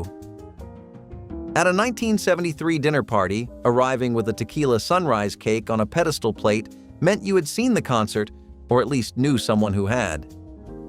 The cocktail aged out of fashion before the decade ended. The cake was never sophisticated enough to outlast it. Red velvet cake emerged as a Christmas showstopper during the 1950s, its dramatic crimson layers making it perfect for holiday tables. The original color came from the reaction between cocoa and acidic buttermilk, producing a subtle reddish hue that bakers enhanced with beet juice or red food coloring. The texture was unlike any other cake, tender, fine crumbed, and slightly tangy from the buttermilk and vinegar in the batter. Cream cheese frosting became the traditional accompaniment, its tang perfectly balancing the cake's subtle chocolate flavor. The Waldorf Astoria Hotel helped popularize the recipe, and soon home bakers everywhere were attempting their own versions. Slicing into a red velvet cake was always dramatic, the vivid red interior contrasting beautifully with white frosting. Mothers saved this cake for Christmas Day dinner, knowing its appearance alone would impress guests. The combination of chocolate, buttermilk, and cream cheese created something utterly distinctive that defined mid-century holiday elegance. Oatmeal scotchies were the heart of holiday giving. Chewy and golden, they blended oats and butterscotch chips into something simple yet extraordinary. The smell alone could fill a room with warmth, wrapping every corner in sweetness. Each batch came out of the oven soft in the middle, crisp at the edges, perfect in their imperfection. They were the kind of cookie baked with conversation, laughter, and the radio playing in the background. Mothers stacked them in tins lined with wax paper, sending them to friends, teachers, and faraway relatives. They represented kindness more than luxury, care more than presentation. Oatmeal scotchies held a kind of magic that never made it into cookbooks, the magic of togetherness. They were the humble heroes of the 1970s dessert table, proof that the simplest ingredients could carry the most love. One bite, and you could taste home. Springerl were those pale, embossed German cookies that looked almost too beautiful to eat, their surfaces pressed with intricate designs of flowers, animals, and Christmas scenes. The dough was simple: eggs, sugar, flour, and anise, but the technique was exacting, requiring the dough to be rolled, pressed with carved wooden molds, then left to dry overnight before baking. This drying step was crucial, allowing designs to set so they remained sharp after baking. The finished cookies were pale ivory with designs standing in relief like cameos. Families treasured their Springerl molds, carved wooden boards passed down through generations, each one a piece of folk art. The cookies were hard and dry, meant for dunking in coffee, their anise flavor intensifying over weeks of storage. Making Springerl required patience that modern cooks rarely possess: the overnight drying, the gentle handling, the precise temperature control. These cookies represented craftsmanship and a willingness to spend hours creating something beautiful. Back to the dawn of the 2000s, which brought a lot of new stuff with it using unfamiliar and familiar concepts. One of those was profiterole, whiskey, and maple trifles. Profiteroles themselves were just these cream-filled pastry puffs, which caught on within America when the country started to deeply explore French cuisine. They were one of the first kinds of choux pastries that you could find, which is the same kind of pastry they used to make eclairs and cream puffs. It was really common to see profiteroles in New Orleans, where the first French immigrants and settlers had made communities and waved their recipes into the culture of American eating. Those recipes never called for using trifles, though, which to some was sort of seen as an affront to tradition, but to most it was seen as a very fun way to get a trifle-based dish as a reliable option for a Saturday night dinner. This dessert had a lot of elegance to it, which made it perfect for outings with meaning or any kind of celebration. This maple version used whiskey and maple syrup, which gave it a very nostalgic flavor you'd definitely associate with American eating. It got really popular in Midwestern and Southern restaurants in the 2000s, and the dessert was amazing at working both whiskey and maple syrup into one neatly blended flavor. Well, rice pudding is also one that wasn't just delicious, but also healthy. Don't you love it when sweet treats come with health benefits? Talk about a good deal. So, I'm sure I don't need to get into the nitty-gritty of this one because who doesn't remember the taste of rice pudding? It started out as a way to use up leftover rice and soon became the dessert that had everyone coming back for seconds. Not only this, but rice pudding was one of the easiest desserts to make and was made with ingredients easily found around the house like rice, milk, and sugar. Rice pudding originated in Europe and was brought to the States by European immigrants. Our grandmas decide to take the classic dessert up a notch by adding some key ingredients like vanilla, nutmeg, maple syrup, or cinnamon. Now, with the change in tastes and trends, this one never made it to big restaurants, but let's be honest, Grandma made it better than any Michelin star chef could possibly have. It's something about making sweet treats with a whole lot less sugar and a whole lot more love. The Black Forest cake is a German masterpiece with layers of chocolate cake, tart cherries, whipped cream, and a healthy dose of Kirsch, cherry brandy for adults. This cake was a true showstopper at family gatherings, but it took more time than your average chocolate cake to make. The Germans don't come to play with their recipes. The star of the show has to be the alcoholic spirit that made the cherries sour, giving the cake its signature taste. Other spirits were also sometimes used, such as rum, which was common in Austrian recipes. Well, all good things come to an end, and so did his decadent dessert that has fallen out of favor, possibly because it takes a bit of effort to make. But if you ever get the chance to try it, you'll understand why it ever made it to our list. Apple cornbread crisps were another really popular way of incorporating apples into an ingredient that has lasted many families throughout many droughts. Cornmeal is a staple ingredient for a lot of reasons, but you can sum them up by saying that it's always been there whenever you've needed it most. The Great Depression brought back the culture of apples, especially in rural areas and places with heavy farming land like the South. This used cornmeal to make apple-flavored cornbread, which was actually a pretty comforting dish to eat given the circumstances and the options available at the time. You could kind of call it a hybrid between a cobbler and a fruit pie, as the cornbread crust and the soft, spicy apples underneath definitely give off that feeling. Nope. As you can probably tell, growing fruits and vegetables in your own backyard became an exceptionally important fact of life. One of the other things that people became very fond of growing on a regular basis were grapes, like Concord grapes. This was especially true when you went over to areas like New York and the Midwest, which had a lot of strong potential soil-wise for home grapevines and grapeyards. The pineapple upside-down cake, a staple of American baking since the early 20th century, experienced a notable resurgence in the 1980s. Characterized by its caramelized pineapple and cherry topping, the cake's preparation begins with a layer of sliced pineapples and cherries at the bottom of the pan, covered by a rich batter that, once baked and inverted, reveals a colorful and enticing design. The availability of canned pineapples and the affordability of baking ingredients during the 1980s contributed to the cake's popularity. Innovations in non-stick bakeware during the 1980s also facilitated the cake's preparation, ensuring that the aesthetic appeal of the caramelized top was preserved upon inversion.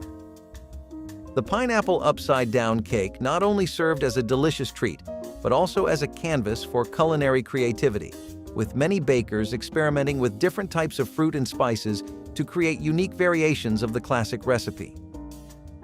Neapolitan ice cream sandwiches throw together classic flavors: vanilla, chocolate, and strawberry ice cream, squeezed between cookies or wafers.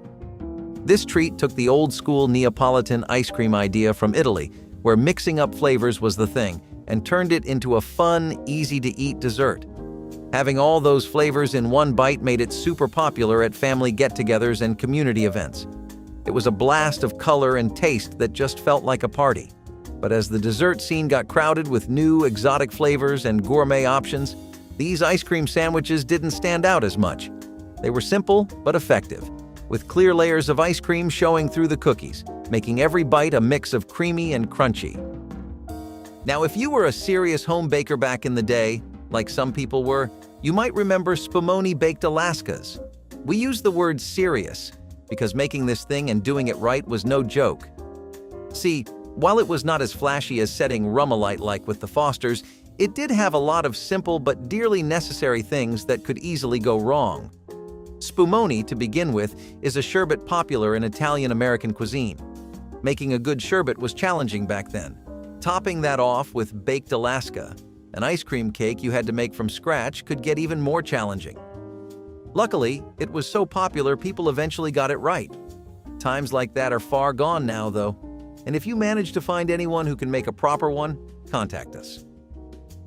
Ambrosia salad, once a staple of festive gatherings, has seen its popularity wane due to its heavy reliance on canned fruits and marshmallows, clashing with modern dietary preferences that favor fresh, unprocessed ingredients. The advent of more sophisticated desserts and salads, which offer complex flavors and textures without excessive sweetness, also contributed to its decline. Additionally, the visual appeal of ambrosia salad, with its mix of colorful fruits and marshmallows, no longer captivates in an era where aesthetics in food are increasingly valued but demand a more refined presentation. Despite this, ambrosia salad's nostalgic value keeps it in the memories of those who grew up with it, suggesting a possible pathway for reinvention that aligns with contemporary tastes and health considerations. Chess pie was once the steady savior of holiday meals, a dessert every Southern household kept on hand because it never let anyone down. Made from sugar, butter, eggs, and a splash of vinegar or lemon, it baked into a dense golden filling with a soft crackle on top. Families turned to it when times were thin, knowing they could make something sweet from ingredients already in the pantry. Its flavor was warm, rich, and comforting, with a tang that made each bite feel special. For many, chess pie tasted like childhood and crowded dinner tables during cold nights. But as Thanksgiving desserts grew flashier and more elaborate, this simple pie slipped to the background. People chose taller pies, fancier toppings, and long ingredient lists. Yet anyone who has eaten chess pie warm from the oven knows its honesty is what makes it timeless. In the fall of 1974, a month after Nixon resigned, a home cook in Hagerstown, Maryland named Christine Hatcher mixed pistachio pudding into white cake batter, covered the whole thing in green frosting hiding nuts underneath, and named it after the scandal. Because of all the nuts in it, she said. White cake mix, pistachio pudding, vegetable oil, club soda, eggs, and coconut flakes baked into a sage green bundt. The frosting was Cool Whip folded with more pistachio pudding, pale and sweet and hiding everything. When Jell-O launched its pistachio pudding mix in 1976, the cake became even easier to assemble. It showed up at every potluck that year, every church supper, every block party, a dessert that let people laugh at something they were still furious about. Today, most people have never heard of it. The cover-up worked. Coconut cake reigned supreme as the most requested Christmas dessert across the American South, its snowy white layers and generous coating of fresh coconut making it look like winter itself. The cake required cracking and shredding fresh coconuts by hand, a task producing incomparably sweet, moist shreds, nothing like the dried packaged variety. 3 or 4 tender white layers were stacked with cooked 7-minute frosting that billowed like clouds, then covered completely with fresh coconut.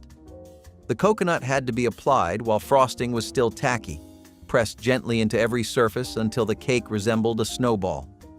Some bakers poked holes in layers and drizzled fresh coconut milk over them for extra moisture.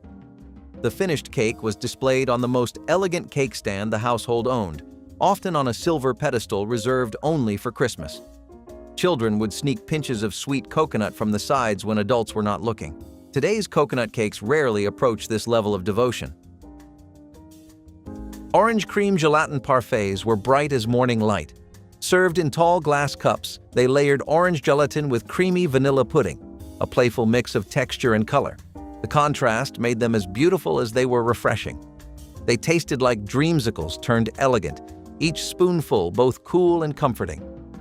For 1970s hosts, they were a way to bring color and joy to the holiday table without breaking a sweat. Children loved the wobbly layers. Adults loved their nostalgic charm. Topped with a swirl of whipped cream and a slice of mandarin orange, they glistened like little suns on the table. The first taste was silky and citrus sweet, a small escape from the winter chill outside. Orange cream parfaits carried that balance the decade loved, playful yet polished, easy but never dull. They were desserts you could see before tasting, and somehow that made them taste even better.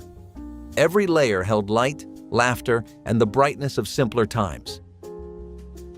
Nesselrode pie was the glamorous frozen dessert that graced holiday tables from the 1940s through the 1970s, a Baroque confection of chestnut cream, candied fruits, and maraschino cherries frozen in a crumb crust. Named after a Russian diplomat, it became fashionable in American restaurants before home cooks adapted it for Christmas entertaining. Making it required cooking chestnuts until soft, pressing them through a sieve, folding the puree into whipped cream along with rum-soaked fruits. The mixture was poured into a graham cracker crust and frozen until firm, then topped with more whipped cream and candied fruit. The flavor was sophisticated and unusual, the chestnuts providing earthy sweetness unlike any other dessert.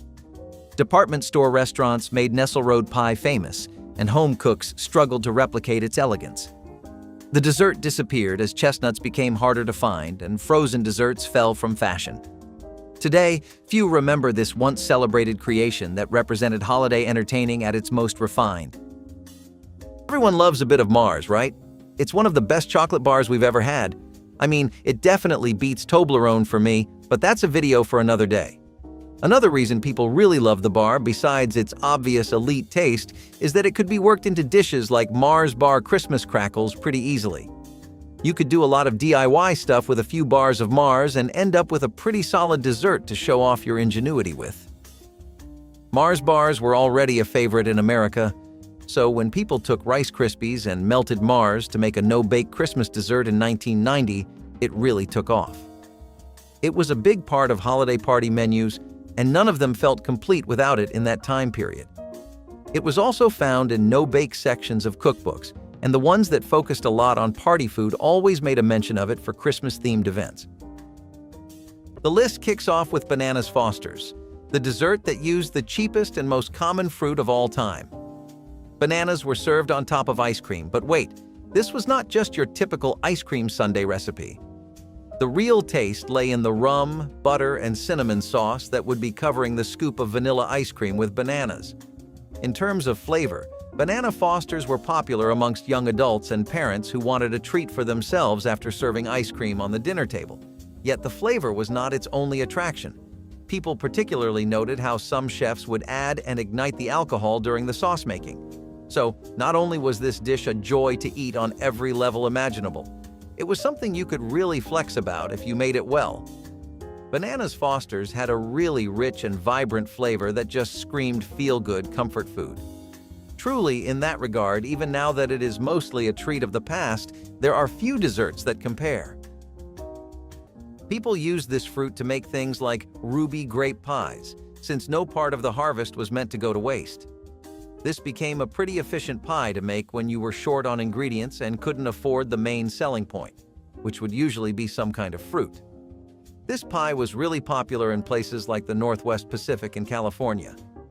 Places that had a pre-established culture of grape growing took a lot of advantage of it, and places like those even grew red grapes, which is what was used for ruby grape pies. Maybe that was self-explanatory, though. Anyways, one of the things you often hear about the Great Depression is how much everyone struggled to not let anything go to waste. Ruby grape pies particularly called for grapes at a specific stage of their shelf life, which is when they were really ripe, almost bordering on being too ripe to eat. This is why when the grapes did approach that stage, instead of wasting them, people turned them into a nice pie filling that had a vibrant color, a juicy and tart-like flavor, and some real stomach-filling potential.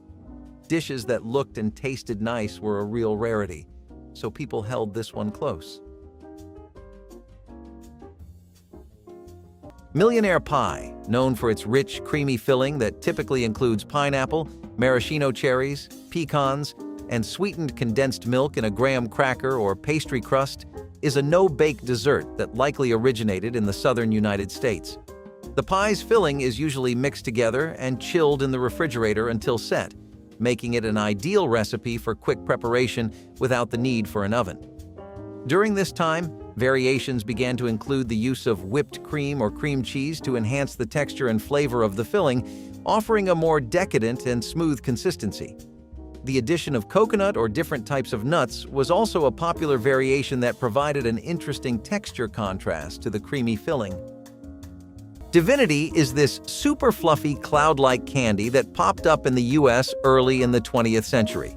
It's mostly whipped up from egg whites, sugar, and corn syrup, and often you'll find nuts like pecans or walnuts thrown in for a nice crunch. Making Divinity can be tricky because humidity can totally mess with it, but when you get it right, it's like eating a sweet, airy piece of heaven. It got super popular around the holidays because it's a blast to make with family and tastes like a festive treat. Over time, though, as quicker, easier sweets came around, not as many folks made it from scratch. It's usually scooped onto wax paper to set into little clouds, sometimes topped with a nut. Brownies aren't just popular in Illinois. Fudgy, chocolatey squares that were popularized in Chicago. Do they need any introduction? Kids, adults, elders, anyone with a heartbeat the world over loves brownies, but Illinois is particularly famous for them because of their rich, dark chocolate fudge.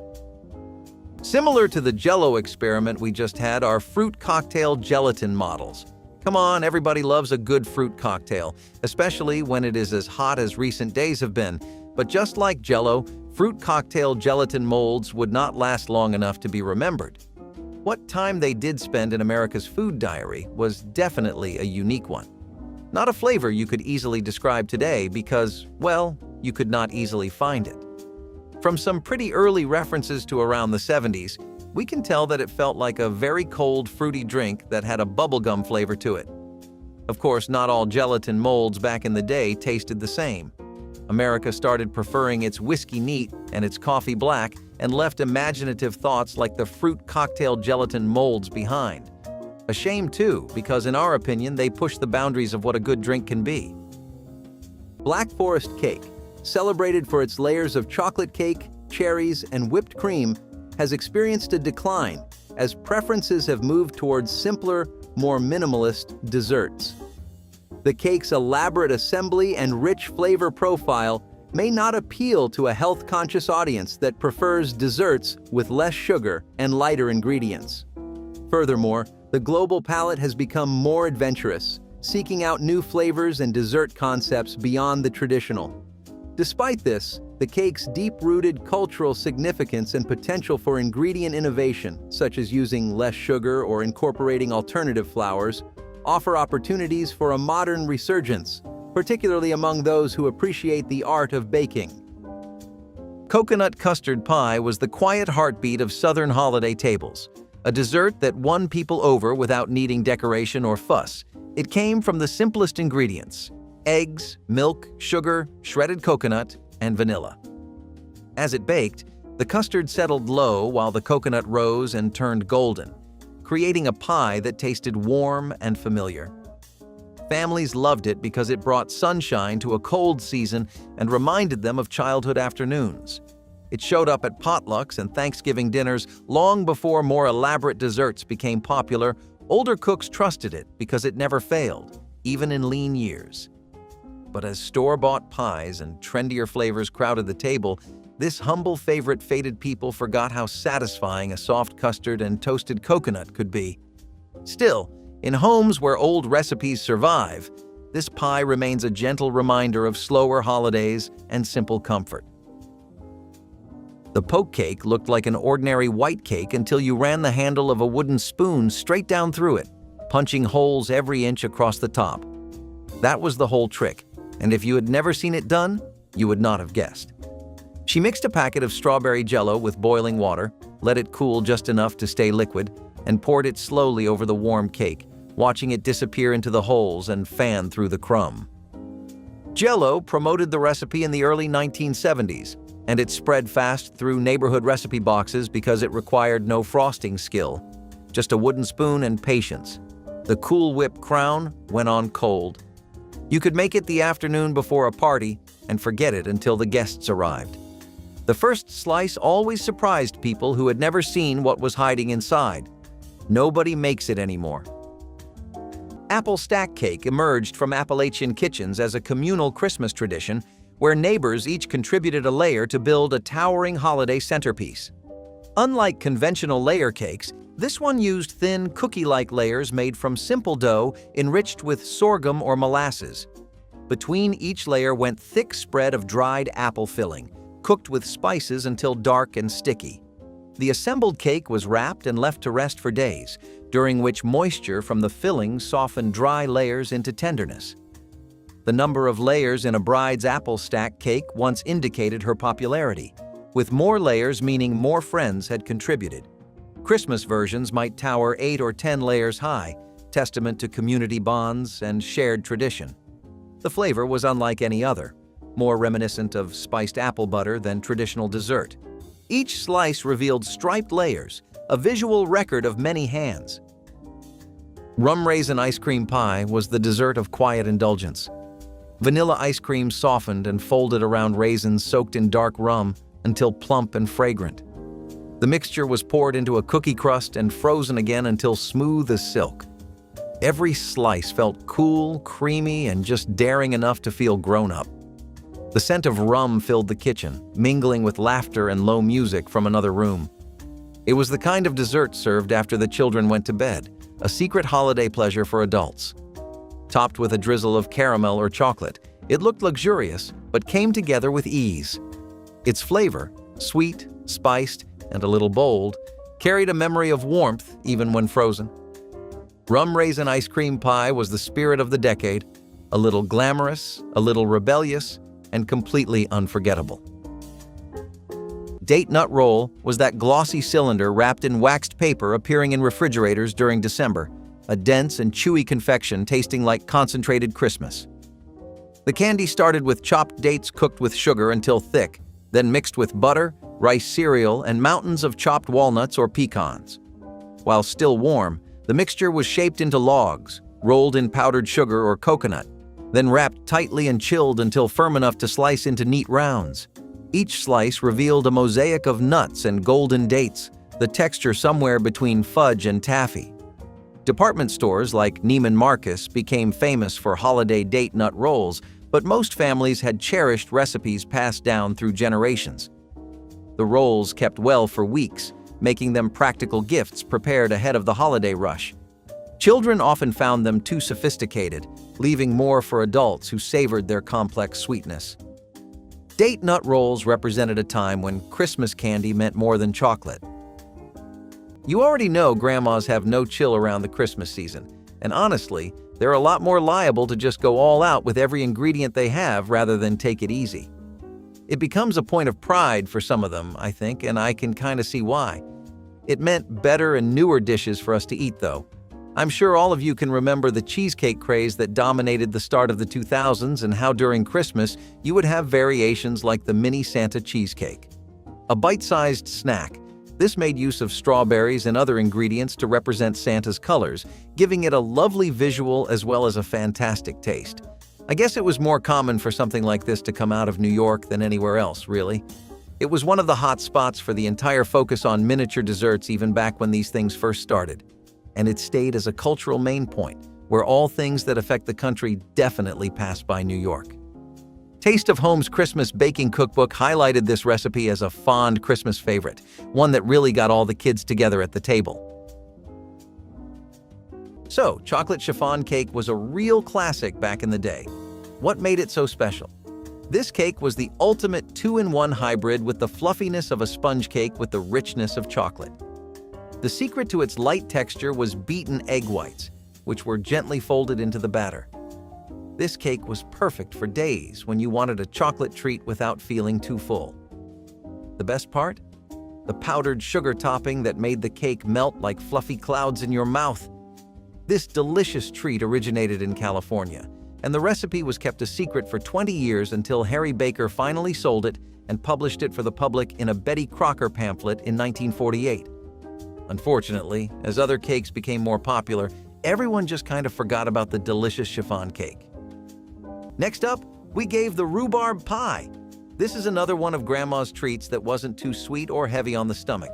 It was a springtime hit made with fresh rhubarb sugar and often a touch of cinnamon or nutmeg.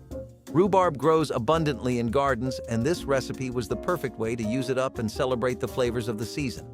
Remember when we'd wait all year long for spring to come just for a slice of this one?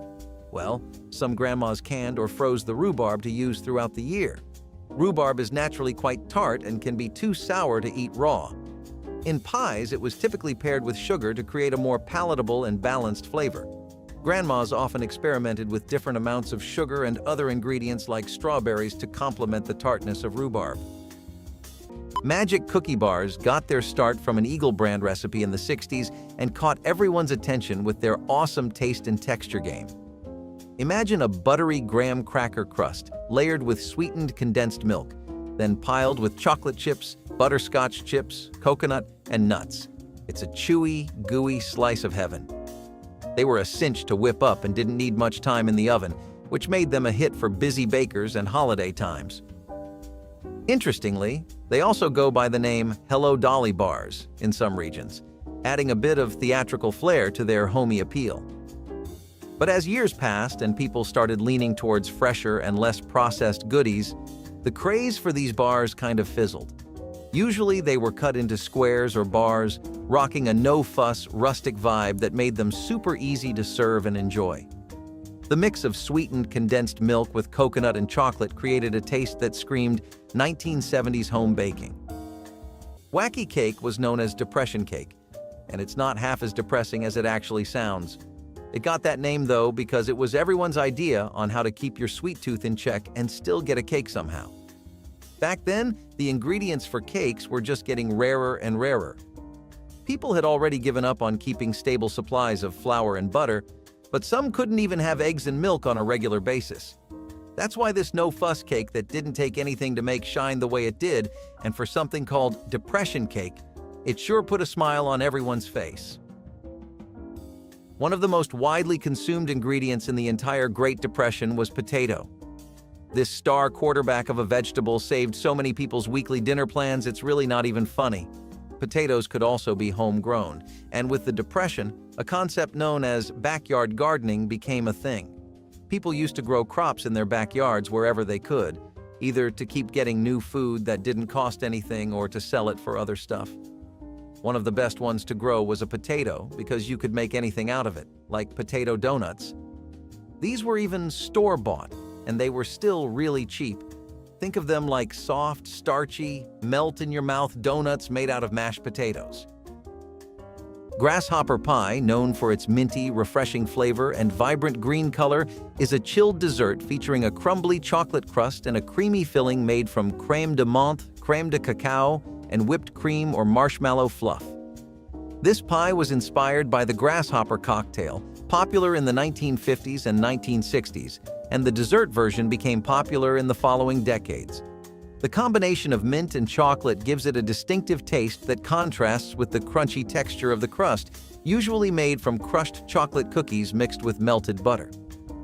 During the 1980s, advancements in food coloring provided a more stable and vibrant green hue to the filling. Additionally, the introduction of various brands of crème de menthe and crème de cacao allowed for subtle variations in flavor intensity and sweetness, letting bakers fine-tune the dessert to their taste preferences. Down in Greensboro, North Carolina, Mrs. L.H. Wiggins came up with the hummingbird cake, which Southern Living magazine made famous in '78. This cake's got it all: bananas, pineapple, pecans, cinnamon, and it's topped with a killer cream cheese frosting that ties all those spicy and fruity flavors together. It became a big deal fast, thanks to its unique taste combo and the fact that it was pretty easy to make for any kind of get-together. Over time, though, as dessert trends evolved and global flavors took the spotlight, the hummingbird cake kind of drifted out of the mainstream. The cake is particularly beloved in the South, where it remains a celebrated part of regional culinary traditions. Typically, this cake was stacked up high in layers and generously slathered with frosting, making it a showstopper at parties. Key lime pie is a creamy pie made in Florida from readily available key lime juice. Having a historical connection with Florida, the pie is usually made with egg yolks, condensed sweetened milk, or an optional meringue topping made from egg whites. If you feel real fancy, you can add some whipped cream too. The limes used tend to grow in Key West, Florida, hence the association. German chocolate cake, despite its rich flavor and beloved status, has faced competition from newer, more fashionable desserts that cater to evolving tastes and dietary restrictions. The cake's traditional recipe, which includes a dense, sweet coconut pecan frosting, may not align with current trends toward lighter, less sugary desserts. Additionally, the misconception about its origin, it's American, not German, and the increasing preference for global flavors have also contributed to its reduced prominence in the dessert landscape. Nonetheless, German chocolate cake's decline has not erased its legacy. It remains a nostalgic favorite for many, underscoring the potential for adaptation to today's more health-conscious and flavor-diverse dessert market. Mincemeat pie was once the crown jewel of Thanksgiving, the kind of dessert that could stop you in your tracks because the house filled with the smell of spice, fruit, and something warm that felt older than memory. People forget that mincemeat was not just a pie. It was a ritual built slowly with dried apples, raisins, sweet cloves, and whatever a family saved for the holiday. It was about turning humble ingredients into something that tasted like celebration even when times were thin. Grandmothers made it by instinct, each slice slightly different depending on the year's harvest. Kids wrinkled their noses at the idea of sweat, but one bite of that sticky, rich filling turned anyone into a believer. It demanded patience and trust in the old ways, which is why it faded once canned fillings and pre-made pies appeared. The world sped up, and mincemeat pie did not fit into a life lived in a hurry. Today, most people have never tasted it at all, but anyone who makes it from scratch understands why older generations fought to keep the recipe alive. Dense, spiced, comforting, and bold, it held on to tradition even as the world changed. Ella Rita Helfrich of Houston, Texas, took second place at the 1966 Pillsbury Bake-Off with a chocolate bundt cake that did something nobody could explain. Butter, sugar, eggs, flour, walnuts, and a packet of Jiffy Double Dutch fudge frosting mix went into the batter, and when it came out of the oven, the outside had set into a brownie dark crust while the center remained soft and fudgy, a tunnel of chocolate running through the entire ring. No filling was added. It formed itself. The nuts were structural. Without them, the tunnel collapsed. Pillsbury received so many requests that the recipe may have done more to popularize the Nordic ware bundt pan than any other single dish of the 1970s. By the 1990s, Pillsbury discontinued the frosting mix the recipe required. Home bakers spent years trying to replicate it with cocoa powder and powdered sugar. Some got close. The woman who invented it passed on long before the frosting mix did. And burnt sugar cake carried a bittersweet sophistication that set it apart from other holiday desserts on 1950s tables. The caramelized sugar syrup flavoring both cake and frosting required patience, as sugar had to be cooked until almost black before being carefully diluted with hot water. This gave the cake its distinctive amber color and deep, complex flavor-balancing sweetness with an almost smoky undertone. Home bakers prized their burnt sugar skills, knowing the difference between perfect caramel and ruin was mere seconds. The frosting was equally challenging, a cooked caramel icing beaten at exactly the right temperature for smooth consistency. Served on cut glass cake stands, burnt sugar cake announced serious baking credentials. The flavor was unlike anything, rich without being cloying, sophisticated without pretension. It represented careful, time-intensive baking that modern convenience has largely erased from kitchens. Old-fashioned divinity candy shimmered like snow caught in sunlight. Whipped from egg whites, sugar syrup, and a whisper of vanilla, it demanded precision and patience. The process was an act of faith, beating, stirring, and waiting until the mixture turned cloud-like. In southern kitchens, it was made by grandmothers who knew just when the weather was dry enough for it to set. Divinity was delicate but proud, its texture melting on the tongue like spun sweetness. Each piece was dropped by the spoonful onto wax paper, crowned with a single pecan. It filled candy tins and mason jars, shared between neighbors as tokens of affection. Its white, glossy peaks seemed almost too perfect to eat, yet they were gone in moments. Making it was as much tradition as recipe, a quiet measure of love passed down through generations. Today, few take the time to make divinity, but for those who remember, one bite recalls Christmas mornings, gentle voices, and sugar that seemed to hold light itself. Steamed plum pudding was the dramatic finale to Christmas dinner. That dark, dense dome carried flaming to the table with brandy blazing blue around its edges. Making one properly took weeks, starting with dried fruits soaked in brandy until they swelled with boozy sweetness. The batter combined sweet, real beef fat giving the pudding its distinctive richness, with breadcrumbs, flour, eggs, and pounds of currants, raisins, and candied peel. The mixture was packed into ceramic molds and steamed for hours until the kitchen filled with the scent of spices and spirits. Traditional families made their puddings on Stir-Up Sunday, 5 weeks before Christmas, allowing time for flavors to mature. The reheating on Christmas Day required several more hours of steaming before the grand presentation. Hard sauce, butter beaten with powdered sugar and brandy, melted into pools around each slice. The pudding was so rich that small portions satisfied, meaning one could serve the entire family. You're in luck if cookies are your thing. I got another solid one for you right out of the hearts of 1950 cookbooks. Cherry Winks, as you can guess, were this cookie that really highlighted how good a maraschino cherry can get. That wasn't all, though. It was one of the first cookies that used the stuff it did. The foundation for the cookies is an oatmeal cookie base after all, and that's been around way longer than either you or me. It was in the post-war period that most of the other ingredients involved with Cherry Winks started becoming something everyone everywhere in the States could afford and get. Still, this was a unique recipe, all things considered. I mean, where else will you hear about dates, cherries, and crushed cornflakes in a cookie winning a Pillsbury Bake-Off contest? Yeah, I thought so. The baking trends in the 1950s were pretty experimental, and here it shows. Plus, no one could say no to maraschino cherries anyway. Mix all that with rolled oats, brown sugar, and vanilla, plus some sweetened shredded coconut, all widely available commercial products now, and you can understand how this dish took off the way it did in a time where home baking was trending like never before. If you ever ask your grandma about this, I'm sure she can recall a Christmas or two where there were ample cherry winks to go around. Okay, so this next dessert's reputation speaks for itself. I'm talking about snickerdoodle cookies. This bad boy was timeless. You could be 5 or you could be 45 and still enjoy the soft, chewy snickerdoodles coated in cinnamon sugar, which gave them a sweet, slightly spicy flavor. And trust me, it was impossible to resist.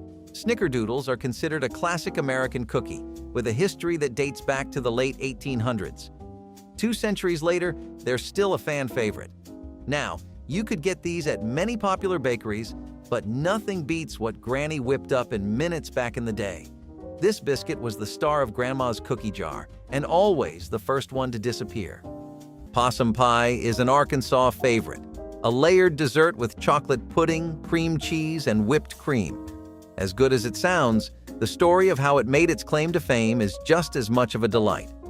In a 1974 newspaper, this pie swept the competition, and it wouldn't stop making headlines after either. In the Arkansas Gazette, a dish called possum pie randomly popped up and got a review in around the 1980s. Imagine stumbling upon a pie so good the rest of your city can't shut up about it either. The 7-layer cake, or rainbow cake, impresses with its vibrant, multicolored appearance. Each of the 7 thin sponge layers dyed a different color and separated by a thin layer of chocolate or jam. Originating from Europe, this cake became popular in American bakeries, especially within Eastern European immigrant communities. The cake's preparation is meticulous, involving the precise measurement and coloring of batter for each layer, followed by careful baking to ensure each layer remains uniformly thin and moist.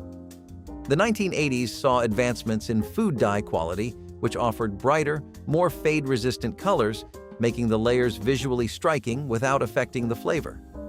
The fillings between the layers also evolved during this time, with variations including apricot, raspberry, and even mint jams becoming popular. Snowball cakes are all about that winter vibe, with their fluffy marshmallow filling and a coating of shredded coconut that looks just like snow. Inside, there's a chocolate sponge cake that keeps everything rich and interesting. These treats got their name from their cool, snowball-like appearance, making them a hit during the holiday season. They used to be all over the place as pre-packaged snacks from brands like Hostess, known for their fun and distinctive look. But as people started choosing more natural and less processed options, snowball cakes kind of faded out. They were usually wrapped up all neat, making them easy to grab and go. Prickly pear sorbets, a refreshing sorbet made from prickly pear cactus fruit. These cactuses exclusively grow in South America and have long been a proud staple of Southern and, in particular, Mexican culture. They even have it on their flag, and for good reason. If you tried this, you'd be just as crazy about it. It's a fruit sorbet with just the right amounts of tropical goodness and sweetness. The list kicks off with Bananas Foster's, the dessert that used the cheapest and most common fruit of all time. Bananas were served on top of ice cream, but wait, this was not just your typical ice cream sundae recipe.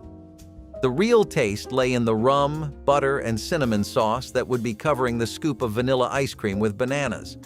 In terms of flavor, Banana Fosters were popular amongst young adults and parents who wanted a treat for themselves after serving ice cream on the dinner table. Yet the flavor was not its only attraction. People particularly noted how some chefs would add and ignite the alcohol during the sauce making. So, not only was this dish a joy to eat on every level imaginable, it was something you could really flex about if you made it well. Bananas Foster's had a really rich and vibrant flavor that just screamed feel-good comfort food. Truly, in that regard, even now that it is mostly a treat of the past, there are few desserts that compare. Viennetta, with its elegant layers, once defined the pinnacle of frozen desserts, offering a sophisticated alternative to the everyday ice cream treat. The introduction of an array of gourmet frozen desserts and artisanal ice cream options overshadowed Viennetta's once unique appeal. Additionally, changes in consumer preferences towards customizable and varied dessert options made Viennetta, which offers limited flavors and variations, less attractive. Its decline also reflects broader shifts in the dessert market, where consumers increasingly seek out desserts that offer both visual appeal and a complex array of flavors, something Viennetta's simple elegance no longer fulfilled for many. Chouflé pie was a slice of Appalachian history wrapped in a layer of sticky molasses and crumb topping, a dessert born from frugality and resourcefulness. It was called chouflé because the sweet smell drew flies toward the table and cooks had to shoo them away as the pie cooled. Families made it because molasses was cheaper and easier to store than sugar, making it the perfect holiday ingredient for households that had more hard work than money. The pie baked into a deep, gooey layer at the bottom with a crumbly cake-like topping on top, creating a texture that felt both rustic and indulgent. Children loved it because it was sweet enough to feel forbidden, and adults enjoyed it because every bite tasted like the land they came from. Over time, as refined sugar became cheap and store-bought pies took over, chouflé pie disappeared from most homes. It was too regional, too old-fashioned, too simple to compete with newer holiday desserts, but the people who remember it still talk about it with a quiet pride. It was a dessert that told a story, and every slice tasted a little like history. In the 1970s, Robert Redford was the most attractive man in American cinema, and some home cook decided the most indulgent dessert she could build deserved to be named for him, or to outdo him entirely. The Robert Redford cake, also known as the better-than-sex cake, depending on who was writing the recipe card, was a 4-layer refrigerator dessert assembled cold in a 9x13. Crushed pecans mixed with flour and butter, pressed flat and baked just until golden. Cream cheese beaten with powdered sugar and folded into Cool Whip until it held a firm ridge. Chocolate instant pudding made with cold milk. A final layer of Cool Whip spread perfectly smooth. 3 hours in the refrigerator before it could be cut.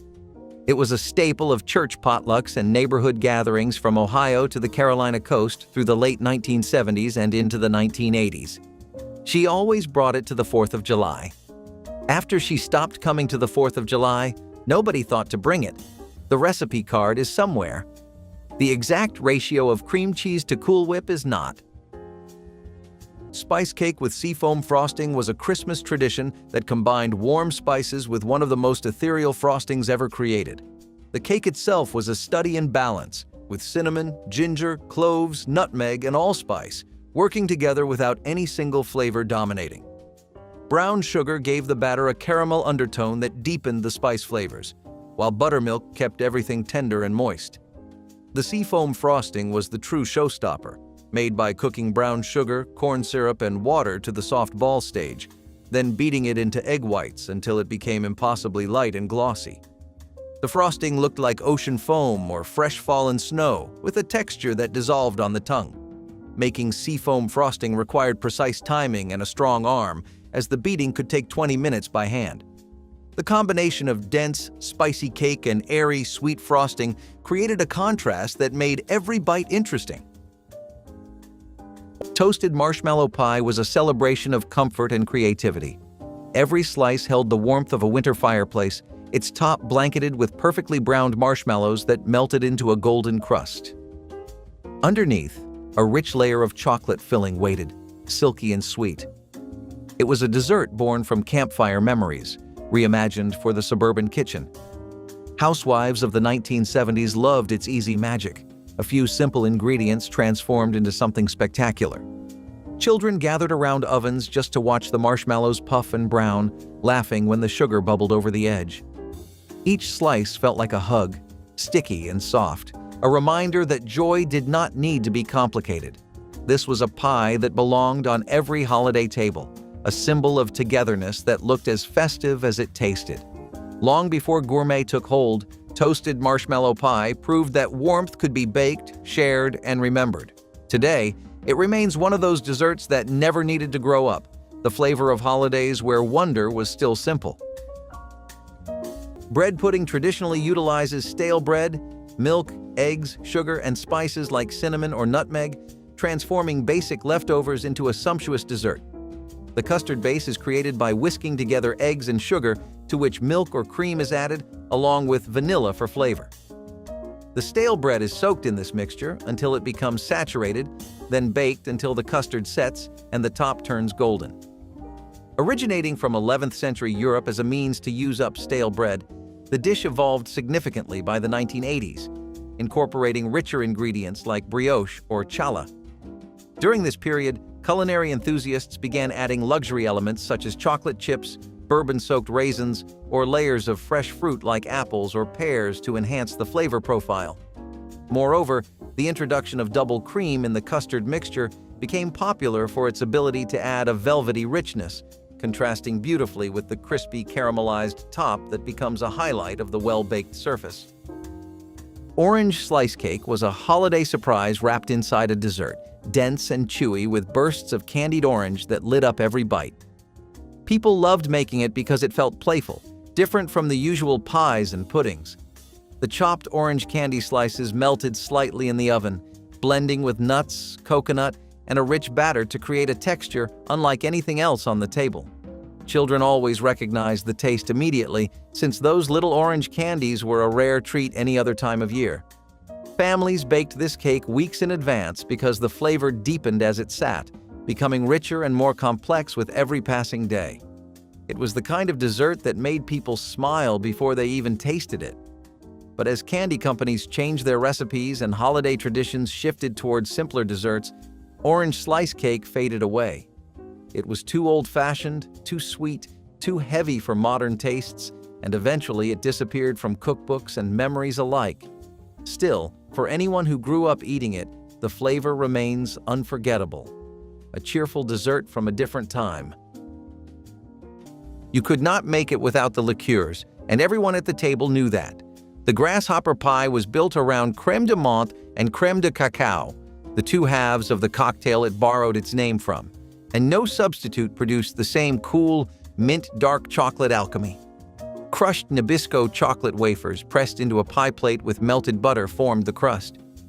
The filling was miniature marshmallows melted in a double boiler, then folded with both liqueurs and whipped cream until it turned the pale, luminous green of shallow water. 4 hours in the freezer. At the table, a vegetable peeler dragged across semi-sweet chocolate sent dark curls falling across the green surface. The transformation of a cocktail into a frozen dessert was exactly the kitchen logic the 1970s loved. White fruitcake offered a refined alternative to the dense, dark fruitcakes dominating many holiday tables during the 1950s. Made without molasses or dark spices, this elegant version featured golden cake batter studded with candied pineapple, pale golden raisins, blanched almonds, and light-colored candied cherries. The result sparkled like winter snow when sliced, its jewel-toned fruits visible against pale crumb. Bakers soaked dried fruits in brandy for days before mixing, ensuring each piece was plump and flavorful. The batter required careful folding to distribute heavy fruits evenly without deflating the delicate crumb. White fruitcake was often baked in decorative tube pans, wrapped in cheesecloth soaked with spirits and aged for weeks. The aging transformed the cake, mellowing alcohol and deepening flavors. Sliced thin on crystal plates, white fruitcake brought elegance to celebrations. The transformation of a cocktail into an elegant version featured gold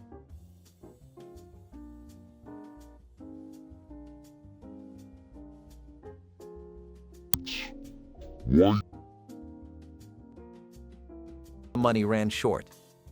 Because this was never real. cocktail into a